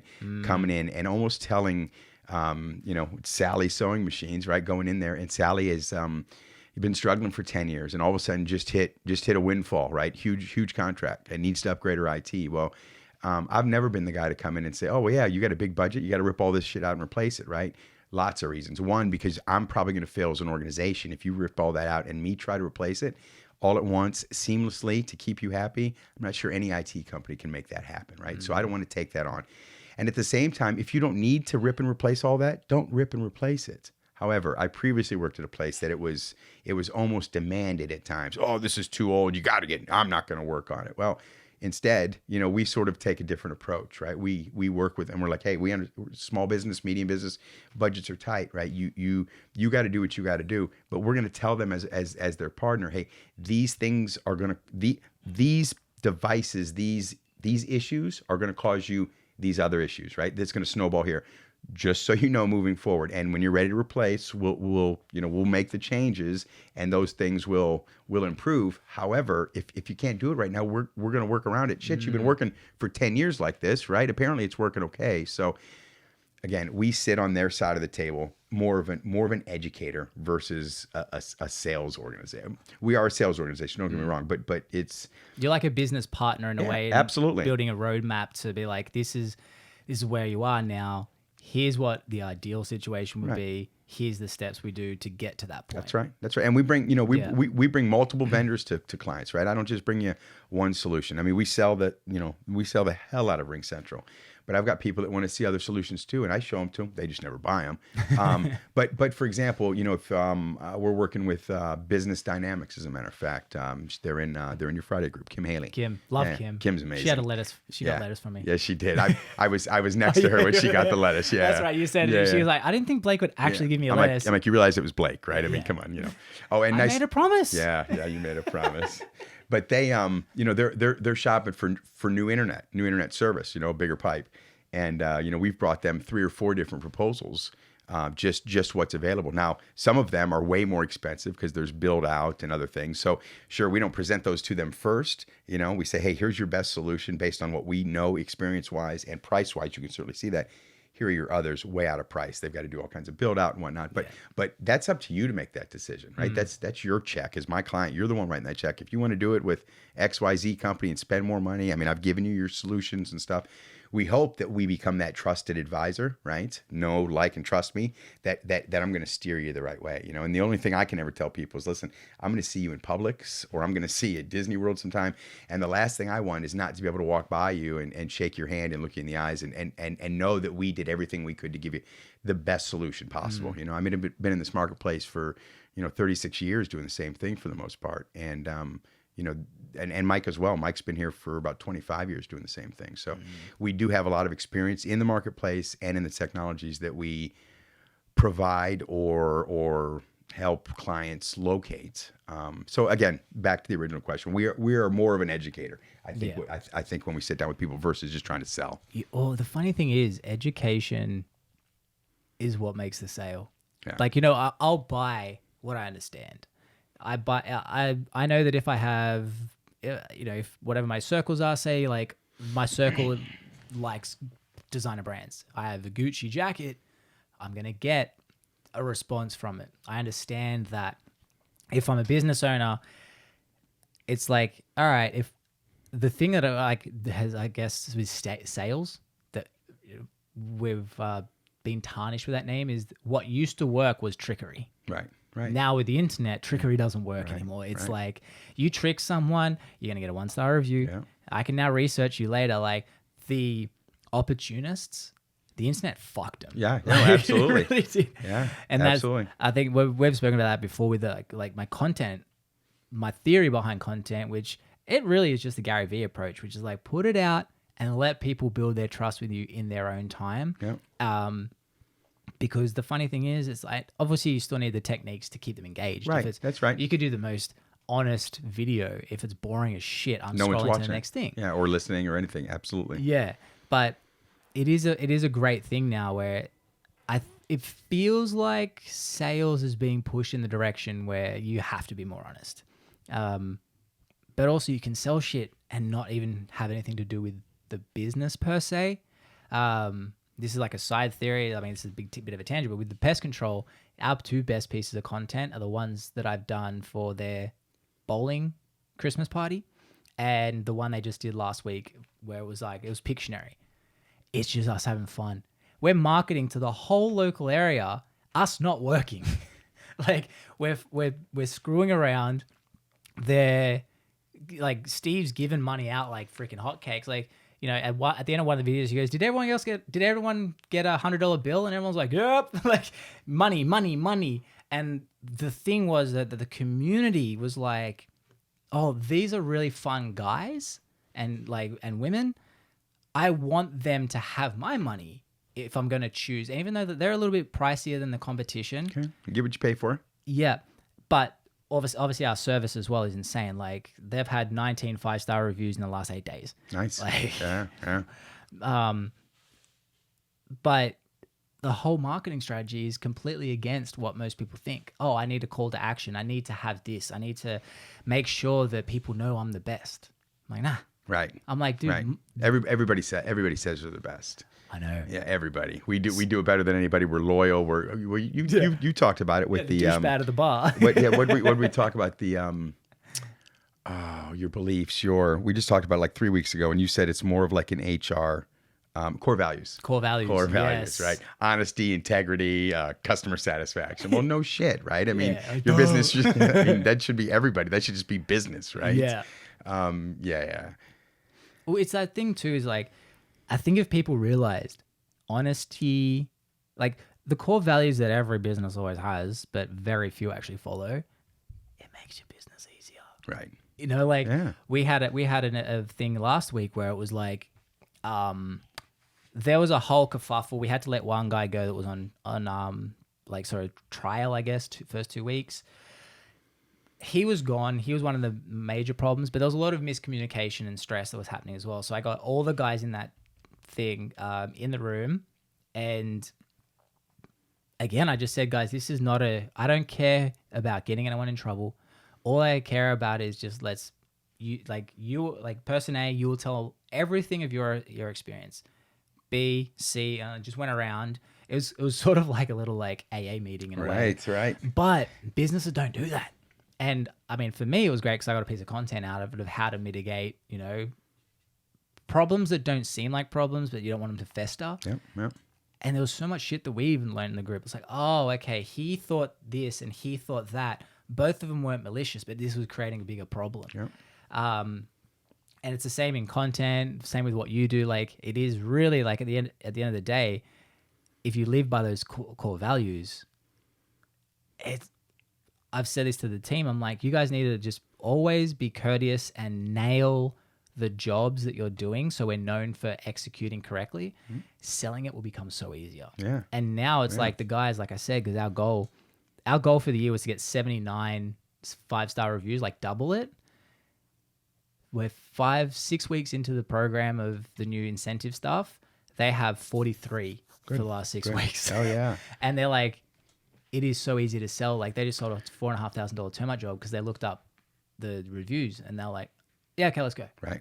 They're like, oh, yeah, but reputation. the pest control business has the famous. It sounds like to me the old sales versus service problem, right? Sales sells something, the technician goes in to take care of it, and leaves, and then someone says you didn't do this, and you're like, well, it wasn't on the order or something, right? Yeah. And again, if service knows they can't do anything until sales sells something, and sales knows that they don't get the effing commission until service gets it properly done, right? You're on the same team. Right. And the more times that sales can properly get that paperwork put together so that service can do the job properly, we're going to get more business and we're going to make more money. Yeah. Right? Yeah. We've also built up incentives into that, which is the sales have requirements to get the sale. It's not just selling. It's like, all right, part of it is this, like the proper paperwork, the proper thing. Like there's this like trickle down effect where it's like we've incentivized them with the sales. But part of that is doing the job correctly along there, because as I've said to the guys, is like I'm now only like 2-3 months going into it of this whole new other program that we're doing. Now I'm explaining why you do it properly so that you can get this guy to do it correctly so that you can sell easier. But I find the thing that was really more powerful, because most humans are built on short term, is, well, if you don't do this, like, do you think if this is not there, the guy will do the job right? No. Do you think you should get given the commission if you can't help the guy? And they're like, nah. So I'm allowing them to quote unquote have the decision. Right. But they know where I'm coming from. I'm like, and I say to them, the biggest thing I always say, and this will be the same with what you say for your customers, because I view the staff as my customer in that condition. Like you said, if you were there to get the quick sale, that fucks you long term. Absolutely. And I say that to the staff. I'm like, I am not incentivized to take your commission, because if I'm taking your commission, that means that we didn't do the job right. That means that it hurts us. So just so you guys know, I'm incentivized for you to get it. Right. If you get it, we all make more money. If you're making more money, I'm making more money. Are you kidding me? It means the company's successful. I don't own Traverse. I'm a valuable part of it, I like to believe. But I've known my entire, my folks own companies, and I've always realized the company's got to win first, right? The company without the company winning, we all lose. Yeah. Right. And how does the company win? By continually growing. Well, that means we as employees, right, or as salespeople, right, or as service techs, right, you gotta be on the same page. And I know, people are like, oh, fucking Blake telling me what to do. Well, if you don't like what Blake tells you what to do, then take Blake's job. Right. It's a free society. I get wrapped up sometimes. People are like, well, I don't want to do that. Well, then don't. Then move up the chain or move out of the office. I don't know. I've got a short fuse for lack of wherewithal, I guess. Right. I mean, just get in there and look. You're a ditch digger. ditch the Yeah. dig the ditch, right? Definitely as a leader, though, it's giving them the roadmap, even staff, giving them the roadmap to get out of that. Okay. If you don't want to do that, awesome. Right now, like I've had this conversation with a few guys where they're like, I don't want to do this. I just want to do sales. And I'm like, dude, I agree. You are so much better at sales and I would rather that. Where we're at currently is this. And that's where the conversation opened up. I'm like, if we don't, like you could go sell 1 million termite jobs. Do you know the fastest way to kill a product? Oversell it? The fast way to kill a bad product is great marketing. Oh. Because everyone will buy it. Everyone will realize it's shit and then never buy it again. Yep. And so I was saying to this guy in particular, I'm like, I agree. We don't want you doing the actual termite jobs because you are so good at sales. But at this current part, while we're trying to hire someone else, we need you doing it. And think about this long term because by us doing these jobs right, then we hire someone who's right. Now you can go out and sell a lot easier. Now, if you need to pick up the load, you got to do that to make sure that you can sell easier later on. Yep. And I think I'm paraphrasing a lot of the conversation, but there's a lot more empathy where I'm like, dude, I get it. I am on your side with this, but understand the whole picture. Definitely when they feel like they're heard, oh, mate. Oh yeah. Oh, Holy absolutely. shit. You get a good lot. Yeah. We all want to be heard a little bit, right? Yeah. A little pat on the back, whether good job or a little pat. It's going to be okay. I've heard you. I'm going to look into it. And even if I know you're blowing smoke up my ass, right? It's like, you're a sounding board. And again, you didn't look at them like they were cross-eyed or didn't look at them cross-eyed, right? And you feel heard. Empathy and a little human touch go a long, long way. Well, also understanding, even if you don't agree with their stance, it doesn't matter. It doesn't matter. Because all that matters is how they think. It doesn't matter. Just like who you voted for does not effing matter. I just, you know who I voted for, but it's just, I get so tired of people. They're like, oh, well, they did this or they voted for that. Who gives a shit? Do they get up today? They go to work? They ask you for any money today? Right? Did they feed their family? Good. Who gives a shit who they voted for? Right? Who cares? I mean, I don't know. People want to be angry. Yeah, you know what? I was angry a lot as a youth. It's so much nicer just being chubby and not mean and not So not so ugly. chubby's your happiness? Oh no, well, being chubby is. I mean, oh wait, are we talking about? Never mind. No, sorry.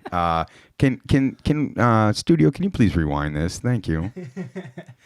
No, it's true. Being angry, my God. Yeah, just and it's heavy. Only on you. Well, no, I shouldn't say only on you. Especially on yourself as you're in that meltdown mentally, right? And don't say anything. It is no fun. So yeah, about 30 years ago, I was like, 20 years ago, I'm like, this is enough of this. So, and it's I still get wound pretty tight at times, but things, it's so much easier just to deflect things. You know what? One day at a time. Right. I just gotta wake up tomorrow and figure it out tomorrow. Right. That's and it takes a while. Like I was having the same conversation with Michelle about this is just another muscle. Yeah. It's a fucking complicated muscle, but same thing. I was so negative up until, it's gone anyways. Like about 3 p.m. today. I probably, no, I addressed that I could change it at 24. It probably took fucking 8 years to actually iron it all out. Because it was like that thing, I was like, the saying I love is like, sorry, when I've already heard this, if you've met 1,000 assholes, maybe you're the asshole. Yeah. And I'd met fuckloads of assholes. I had a lot of people cutting me off, and I was like, them bad. Yeah. To then I realized, I'm like, fuck, is it how I'm perceiving everything? And then through years of working it out, and really it wasn't until 2020, 2021 that I had the next sort of epiphany, which is know what you can, can't, and won't do. And you can't always change everyone's opinion, so just fucking let it go. Right. Let it go. Right. And don't hold that. Don't take it home. Like, we're angry. I'm like the amount of times I have conversation with Stacey, she hates me saying this. She's getting real angry. And I go, do you think that other person's thinking about this right now? Right. No, they're completely oblivious. They probably don't even know they did it. Have no idea. Like getting people angry at people on the street, road rage. That's my favorite. You know, the road rage, you can cut me off. That doesn't bother me as much as you driving 25 in the left lane, like for 8 miles, and you've got nowhere to go. And I'm like running 5 minutes close to a meeting time. That and, one gets me. You know, 4 years in the Army, there is no being late, right? So I just want to, and then you drive by and, you know, again, they have no idea. And then you got to laugh, right? You're like, Jesus, I'm wound so tight. Like I want to missile this person, right?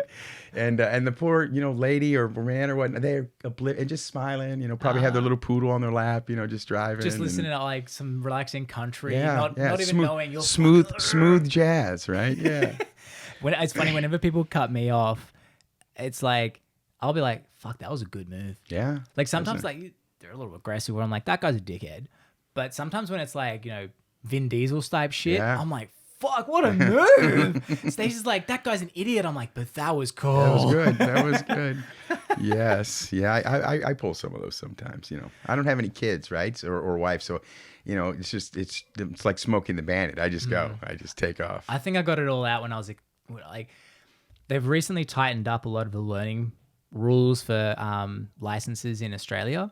Probably, but my mate Jay and he and I are both like, yeah, it's probably because of us. Like, not us personally, but our generation. Right. Because, like, fuck the stuff we used to do. Like, it's stuff now where you look back at it and it's like, if I knew my kids were doing that, I would tear them a new one. Like, we would go down a main road, handbrake, fishtailing a Toyota Hiace, which is a van. Yeah. And we're fishtailing this thing while tailgating another car. Like sideways, I'm talking like 90 degrees, 180, 91, like boom, boom, boom. That was one thing. Like we did other stuff like driving 70 miles an hour. And my mate goes, hey, do you reckon I could do this with my eyes closed for 10 seconds? I'm like, let's see. Oh my goodness. Like that's what I mean. Like, but as an 18-year-old, because we're just there like, fearless. this is silly, but let's see. And that was in the Hiace as well. Like in a van. So he also hit once 140 miles an hour in the Hiace. So like the wind's hitting it. Like, and that wasn't even the worst stuff we did. Like just when you look back, you're like, oh, there's lots of, yeah. Like how am I alive? Yeah. Or at least not injured. Never crashed. I only crashed a car once. I've only broken 2 bones. Oh, geez. Why the pinky? Football, and then 20 years later, tobogganing in Indiana. Yeah, football on the beach before I joined the Army. And snapped it back, and then this tobogganing down into a cornfield in Indiana that had been you know harvested, but it had 3-inch stalks. And as I go down and I get up in there, my hands are on the outside of the toboggan, and it caught my pinky on one of the frozen stalks. No. I screamed. Yeah. My aunt just laughed at me. Drink more whiskey. Fuck you. Numb the pain. Yeah. So and we go back to the things that we did as young men or young boys, right? And I just think, wow, how did I get away with just that? Yeah. The pinky's like such an insulting injury too, because it's like my pinky. Yeah, I mean, it doesn't feel like that. No, it hurts like hell. Hurts. This one, as a matter of fact, I bet hurt me like I could. Is that fully extended? Yeah, that both of them are fully extended. Wow. Yeah. I've asked the doc, you know, I'm part of the VA, and I'm like, hey, what does it take? And he's like, yeah, so we basically have to break these completely, like with a hammer, so they turn to dust. And he's like, we insert pins, and then you're in pain for the rest of your life. And I'm like, oh, okay, I'm good. I'm good. Disregard. So this one, however, up until just maybe a couple years ago, every time, like if I nicked it on something, knocked the wind right out of me. Like just again, little pinky. I wouldn't say anything because I'm like, it's my fucking pinky. I can't really say anything. That's what I mean. Like it's such an insulting injury. Knock the wind out of you. And of course, because it's the end digit, right? I mean, you're hitting everything. Yeah. Right? It's not a ring finger that never gets touched, right? It's just this pin, and I hit everything with it, man. Tears. Oh. The worst part is someone get like, are you all right? My pinky. My pinky. Like how emasculating can you get? Yeah. My little finger. Yeah, they really need to think of like a more masculine name for a pinky. Yeah. I'm sure there's some scientific. Where's Dr. Michelle when that is true. With my natural wellness. Natural wellness. I said that. You just. It's dry. I just didn't hear it. It's the accent. It's your accent. Yeah. Well, another thing. So besides like doing the phone stuff, because we've had great tangents. Is it internet based stuff as well? Like IT cloud stuff in Yep, terms of yep, systems. Yeah. So we are a cloud-based organization, right? Everything we do is in the cloud. And if we will work with clients who have physical servers. However, our strategy is to get you, especially in our marketplace, right? Florida, Hurricane Alley. The solutions that we put in place, the state gets wiped out. You go buy a laptop in Knoxville, Tennessee, and stay at the Motel 6, and you've got all your business. You've got all your data. That's important. You've got access to all your clients via the phone. You've got all your email, right? All your databases are gonna be in our cloud. So, our motto or our tagline, as you know, is Traverse. We are your bridge to the cloud, right? And so it really starts with us again with the Ring Central product because that's a base. But again, we have the ability to come in and handle any of your PC needs, your server needs, your printer needs. But most of the stuff we do is remote. My guys and gals, my technicians will sit, in other states even, and, just remotely handle tickets all day long. So what about security? Because I know at least old schoolers, Steve is one of them. He's so hesitant with cloud-based stuff. Like he'll avoid it like the plague. Yeah. So all right. So here's the deal. So how much does Steve spend on IT security a year? That is a question I have no idea. So I'm gonna get what's his annual revenue? 10 million a year? Less. Okay. We'll use 10. So let's say he's spending $100,000 a year in security, right? Well, that cloud company that you're using, it's not going to be Alex Johnson Cloud, by the way, right? It's going to be, we're going to bring you international solutions. Those guys have billions of dollars in security, right? They have bandwidth, right? They have backup solutions in regards to power backup. All of those things, in order for any smaller organization to try to implement, that's going to take up your entire operation budget. You will not be able to do anything else just to have the exact same features as you're going to have up there, right, in the cloud. So, we're not going to suggest, again, going to just a guy who has a server in Miami and has some shared space, right? We're not doing that. We're taking you to national companies, Rackspace, bringing their engineers in, their security experts, right? And walking owners or C-level or CIOs, walking them through that path of security question to security solution, right?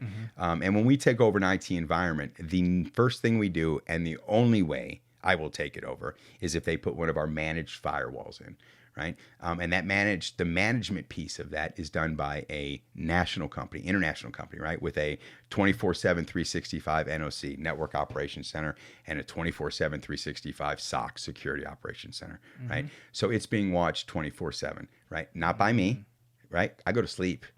These places don't, right?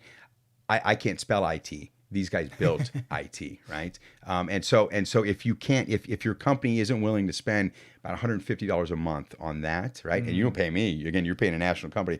Whether I'm with you or not, that is still going to be your security central. Everything, it's like Grand Central Station, right? Everything comes and goes, and you get no ticking, no laundry. Right? It's watching for bad actors, and it gives me peace of mind knowing that on a Sunday night, I'm not all worried. Oh my God, what are we going to walk into on Monday? What are the security issues? About 2 years ago, we standardized on a certain brand Meraki firewalls. We handle all the wireless as well as all the wired in and out via the network. And it's the only way we will work with a company on the IT side of the house. If you're not serious about security, then it then falls on me, because the first time you ever breach, right, it's now my fault. The other thing I would say is if you're worried about the security piece, do you do online banking, right? I mean, if you're doing online bank, that's cloud computing, right? I mean, so if he's checking his stocks every day or things, that's all the same. And those companies, they don't have any better security than anything he's going to put in the cloud. Like if he goes to AWS or if he goes to a Microsoft cloud or a Rackspace, I mean, they've got billions and billions in security products, and they've got hundreds of thousands of dollars a month in salaried employees who are just security heads, right? All they're doing is looking at security protocol. They're not fixing the printers. They're not installing laptops. They're only looking at security, right? They're only updating security. They're only improving security. So, maybe 20 years ago, the cloud, what if? But now, yeah, again, that is the one outsource that everybody should do. The other thing it enables you, you're no longer tied to a physical building, right? I think the pandemic would show you that, right? We all went remote immediately. Our clients had no problem. They went home and worked. They were set up. They were ready to go.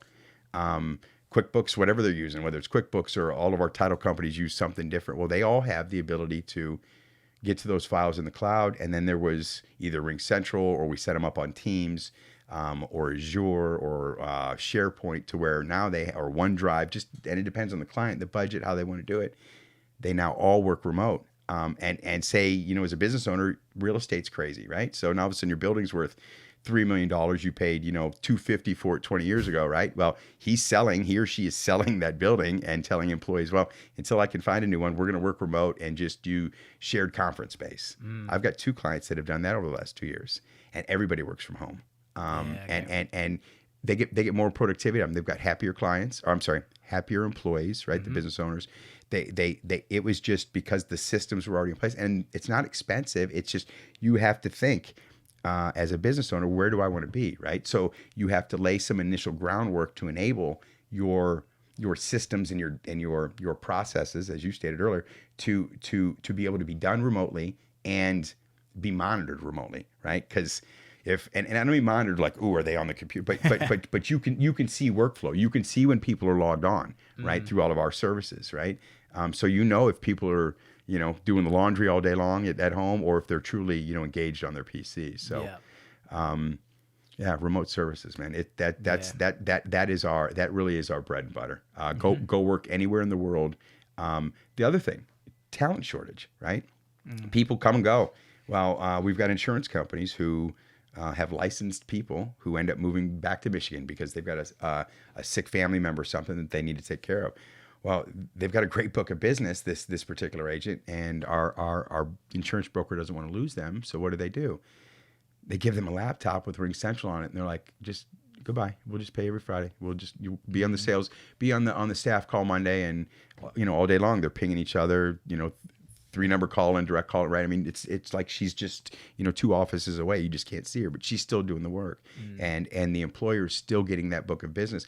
The end user is still getting the great insurance coverage that they were getting before, right? So it's a win-win-win. And again, the cost of doing that is it's really nothing. But you got to just know going you got to know going into it, because if you go and get a boat anchor or an analog type phone system that just hangs on the wall that's $15,000, well, when you go to move that, you got to get a service contract. You have to pay someone to move it. You have to pay someone to install in the new place. With RingCentral, you just simply close your laptop and go to the next place and turn on your computer. As soon as you got Wi-Fi, there's your phone's right there. I mean, it's it's software. Yeah. Anyways, and RingCentral is high trust certified as well. So HIPAA. Fiserv, Sarbanes-Oxley, all those certifications, security throughout. But anything these days, shouldn't say any, the majority of softwares and technologies, I mean, their primary focus these days on the big ones, the big players, security's first and foremost. So, yeah, especially in America, like security in Australia, not really a thing. I might get like 1 spam call a year. Yeah. Here, I was like, wow. Yeah. It's kind of a thing here. It is kind of a thing. You know how we can fix that? We put RingCentral on your phone, and we put an IVR to where the IVR answers, right? And says, hey, this is Blake with Skyhouse Media. And as soon as those robocallers hear it's another computer, they disconnect. So you don't have all the spam calls. That's cool. Yeah. That is so cool. I'll send you a quote tomorrow. It's cool. That's actually, I'm lucky. Stace's phone is terrible. I haven't signed up to enough things yet.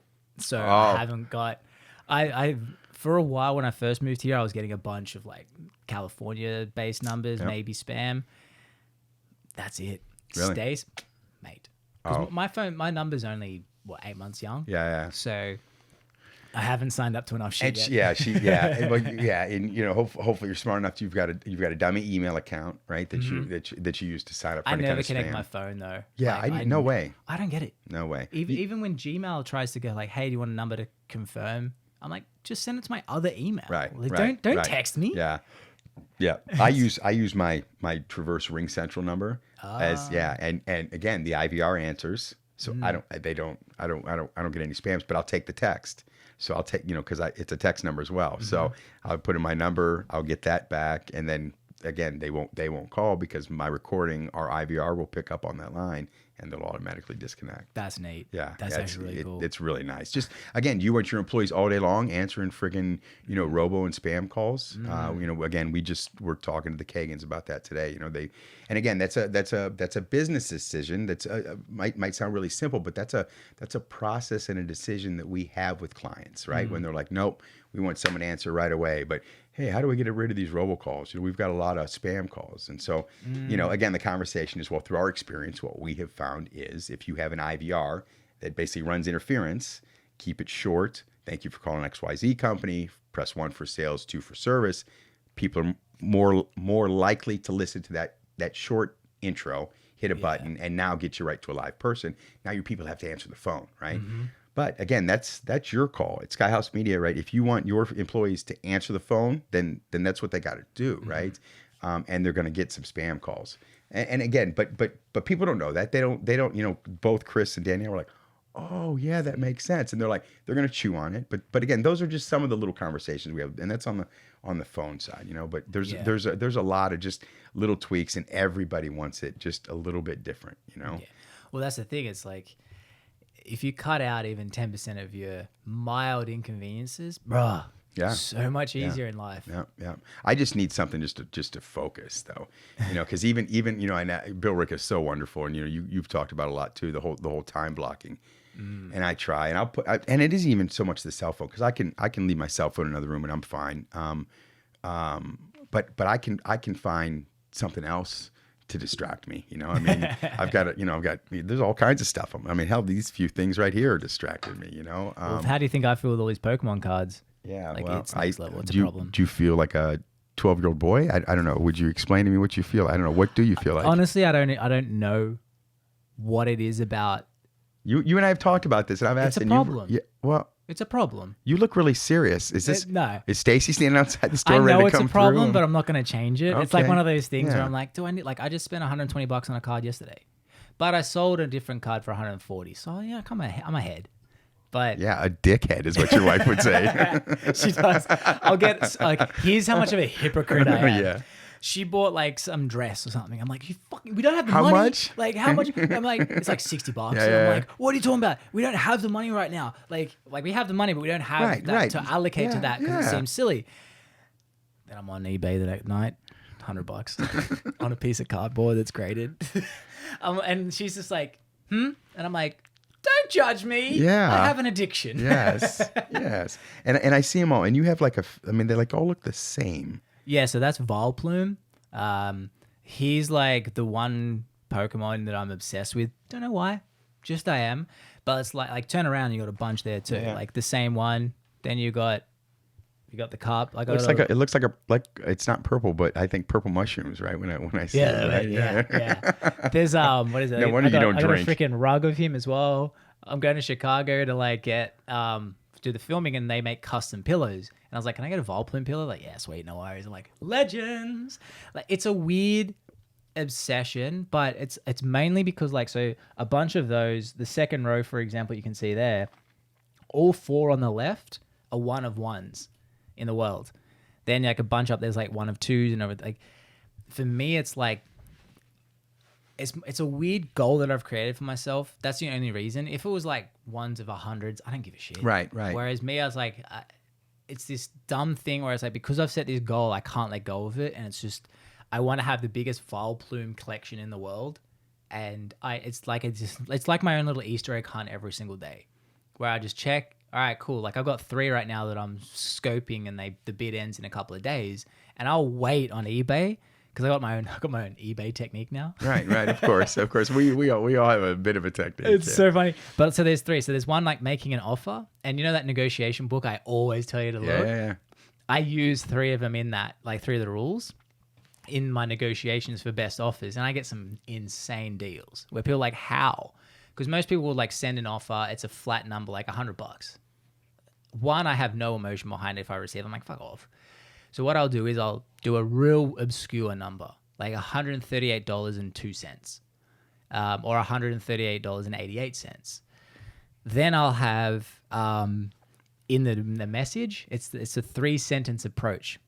Hey, it's probably looks like I'm trying to lowball you to that accusation audit where it's like, this is how you're going to feel. And it's fine. Like you're going to feel like I'm lowballing you with this. Middle sentence, I've had a look at the market right now. 2, if there's like, say 1 sold previously, I'm like 1 sold last time for this amount. And so I'd be happy to offer you this price. So I'm making like, I'm happy to offer you this. Right. Then the final sentence is always, how can we make this work?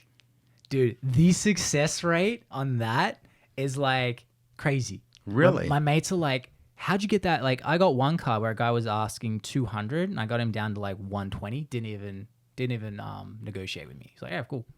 It's like, Jesus. Yeah. And so there's that technique. With bidding on eBay, I never bid earlier than 6 seconds before the deadline. 6 seconds. Because that's the amount of time it takes to get a bid in. Well, so here's the psychology of it. Leading into, like, say you got 7 days. I've seen it happen with one of my mates and even myself, there's 5 days left. The card is currently at $10.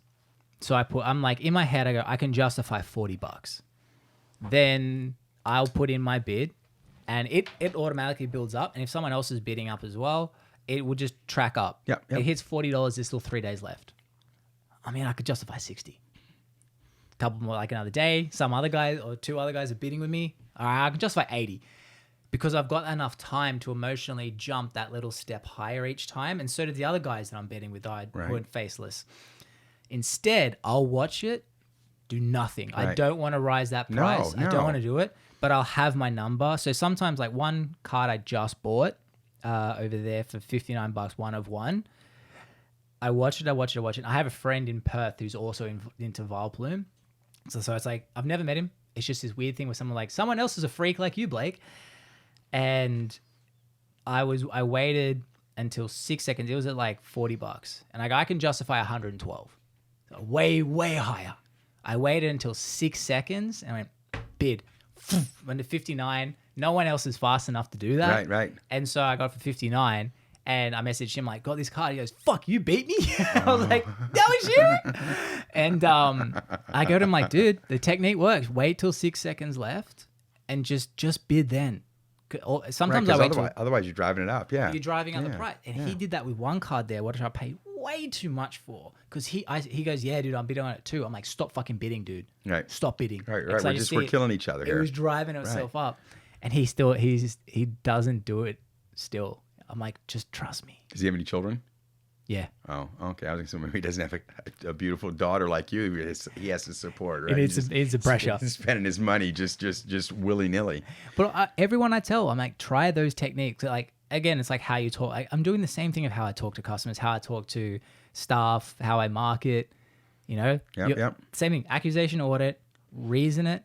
And then how can we make this work? Not what do you think? Right. No, yeah. Let's how do we make this work? Everyone that does it, they go, we both want the same thing. You want to sell it, I want to buy it, right? Yeah. And it's like everyone of my mates who try that technique, I'm like, just follow it. 3 sentences, do a random number. And what's the book you're talking about? Or Never Split the Difference by Chris Voss. We did that as well. We use a technique for the bed bugs in the pest control. And I said, stop quoting on, like, I built out a whole spreadsheet to work out everything, and it has it to the cent. Like, and I go to them, part of their commission is they have to quote the exact number that comes out with. The reason being is if you go to a bed bug job and you go, it's going to be $2,400. That sounds made up. Yeah. Whereas I come to you and I go, that will be $2,746.31 before tax. You've clearly thought about it. Right. Right. And because of that one thing of that obscure number that people just go, all right, clearly he's not trying to rip me off because who does that? Like 31 cents? Right. The gross average price of bedbug jobs rose 78%, which increased the margin by roughly 500 to 800%, with no drop in conversion rate, which is insane. Yeah.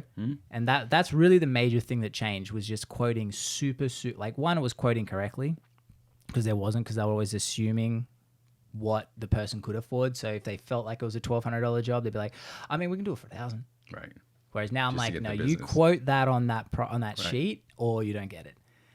And shit, 500 to 800% increase in 9 months. Yeah, not too shabby. And I'm guessing termite work is the number one revenue stream. Termites, bed bugs, but also their 4 seasons, which is like the quarterly. We call it 4 Yep. seasons Yeah. for a reason. It differentiates a little bit. So like the yearly stuff, like I sign a yearly deal and you guys come once a quarter unless Yes. unless I see something prior to, you come out for free on that or no? Yeah, You do. Yeah. There's all those benefits. And I'm about to do an ad for them where I'm playing up on my Aussiness. It's like it's Aussie. You're an Aussie fan? yeah, I didn't even know that. I'm a Aussie fan. But it's like it's just it's great now because Steve is trusting me to test. Like before, I was like, no, this won't work here, and I've proven. I've just said, look, you can either say I told you so, or I'll say cool. So he's really okay with me testing it. Good. Like we've got one for a salesperson on the phone, and one of the questions was, how is your typing skills on a 0 to 10 ratio? 10 is like I can touch type while talking simultaneously. 5 is like I can type while looking at the keyboard. 0 is I have no fingers. And like a year ago, he'd say no chance. He goes, all right, fair enough. And I go to him, my reason is the psychology of a salesperson is salespeople are kind of cheeky. Yeah. If you have someone that's offended by that, Yeah. do you think they're going to be good at sales? Yeah. or are they going to fit in this group? Yeah. Yeah. I mean, that's the other thing, right? There's a certain mentality you got to have to work around. Absolutely. There. Yeah. And if you're in sales, yeah, I mean, you got to hear 100 no's before you hear one yes. And Also, some it's of like you those can't be no's, offended. no, and some of those no's are really ugly Yeah. no's. Like you want to cry sometimes, like almost like your pinky hurts or something. That's painful, man. Oh, my pinky. But yeah. No, that's cool, man. We're Yeah. at 2 hours. 2 hours. That was good. I'm going home. I need a beer and a joint. A joint and a beer, huh? I have the joint. I just got to stop and get some beer. So for anyone, where can they reach you? My phone number is 239-908-0508. Gettraverse.com. Every Tuesday and Wednesday, I'm at Master Networks meetings.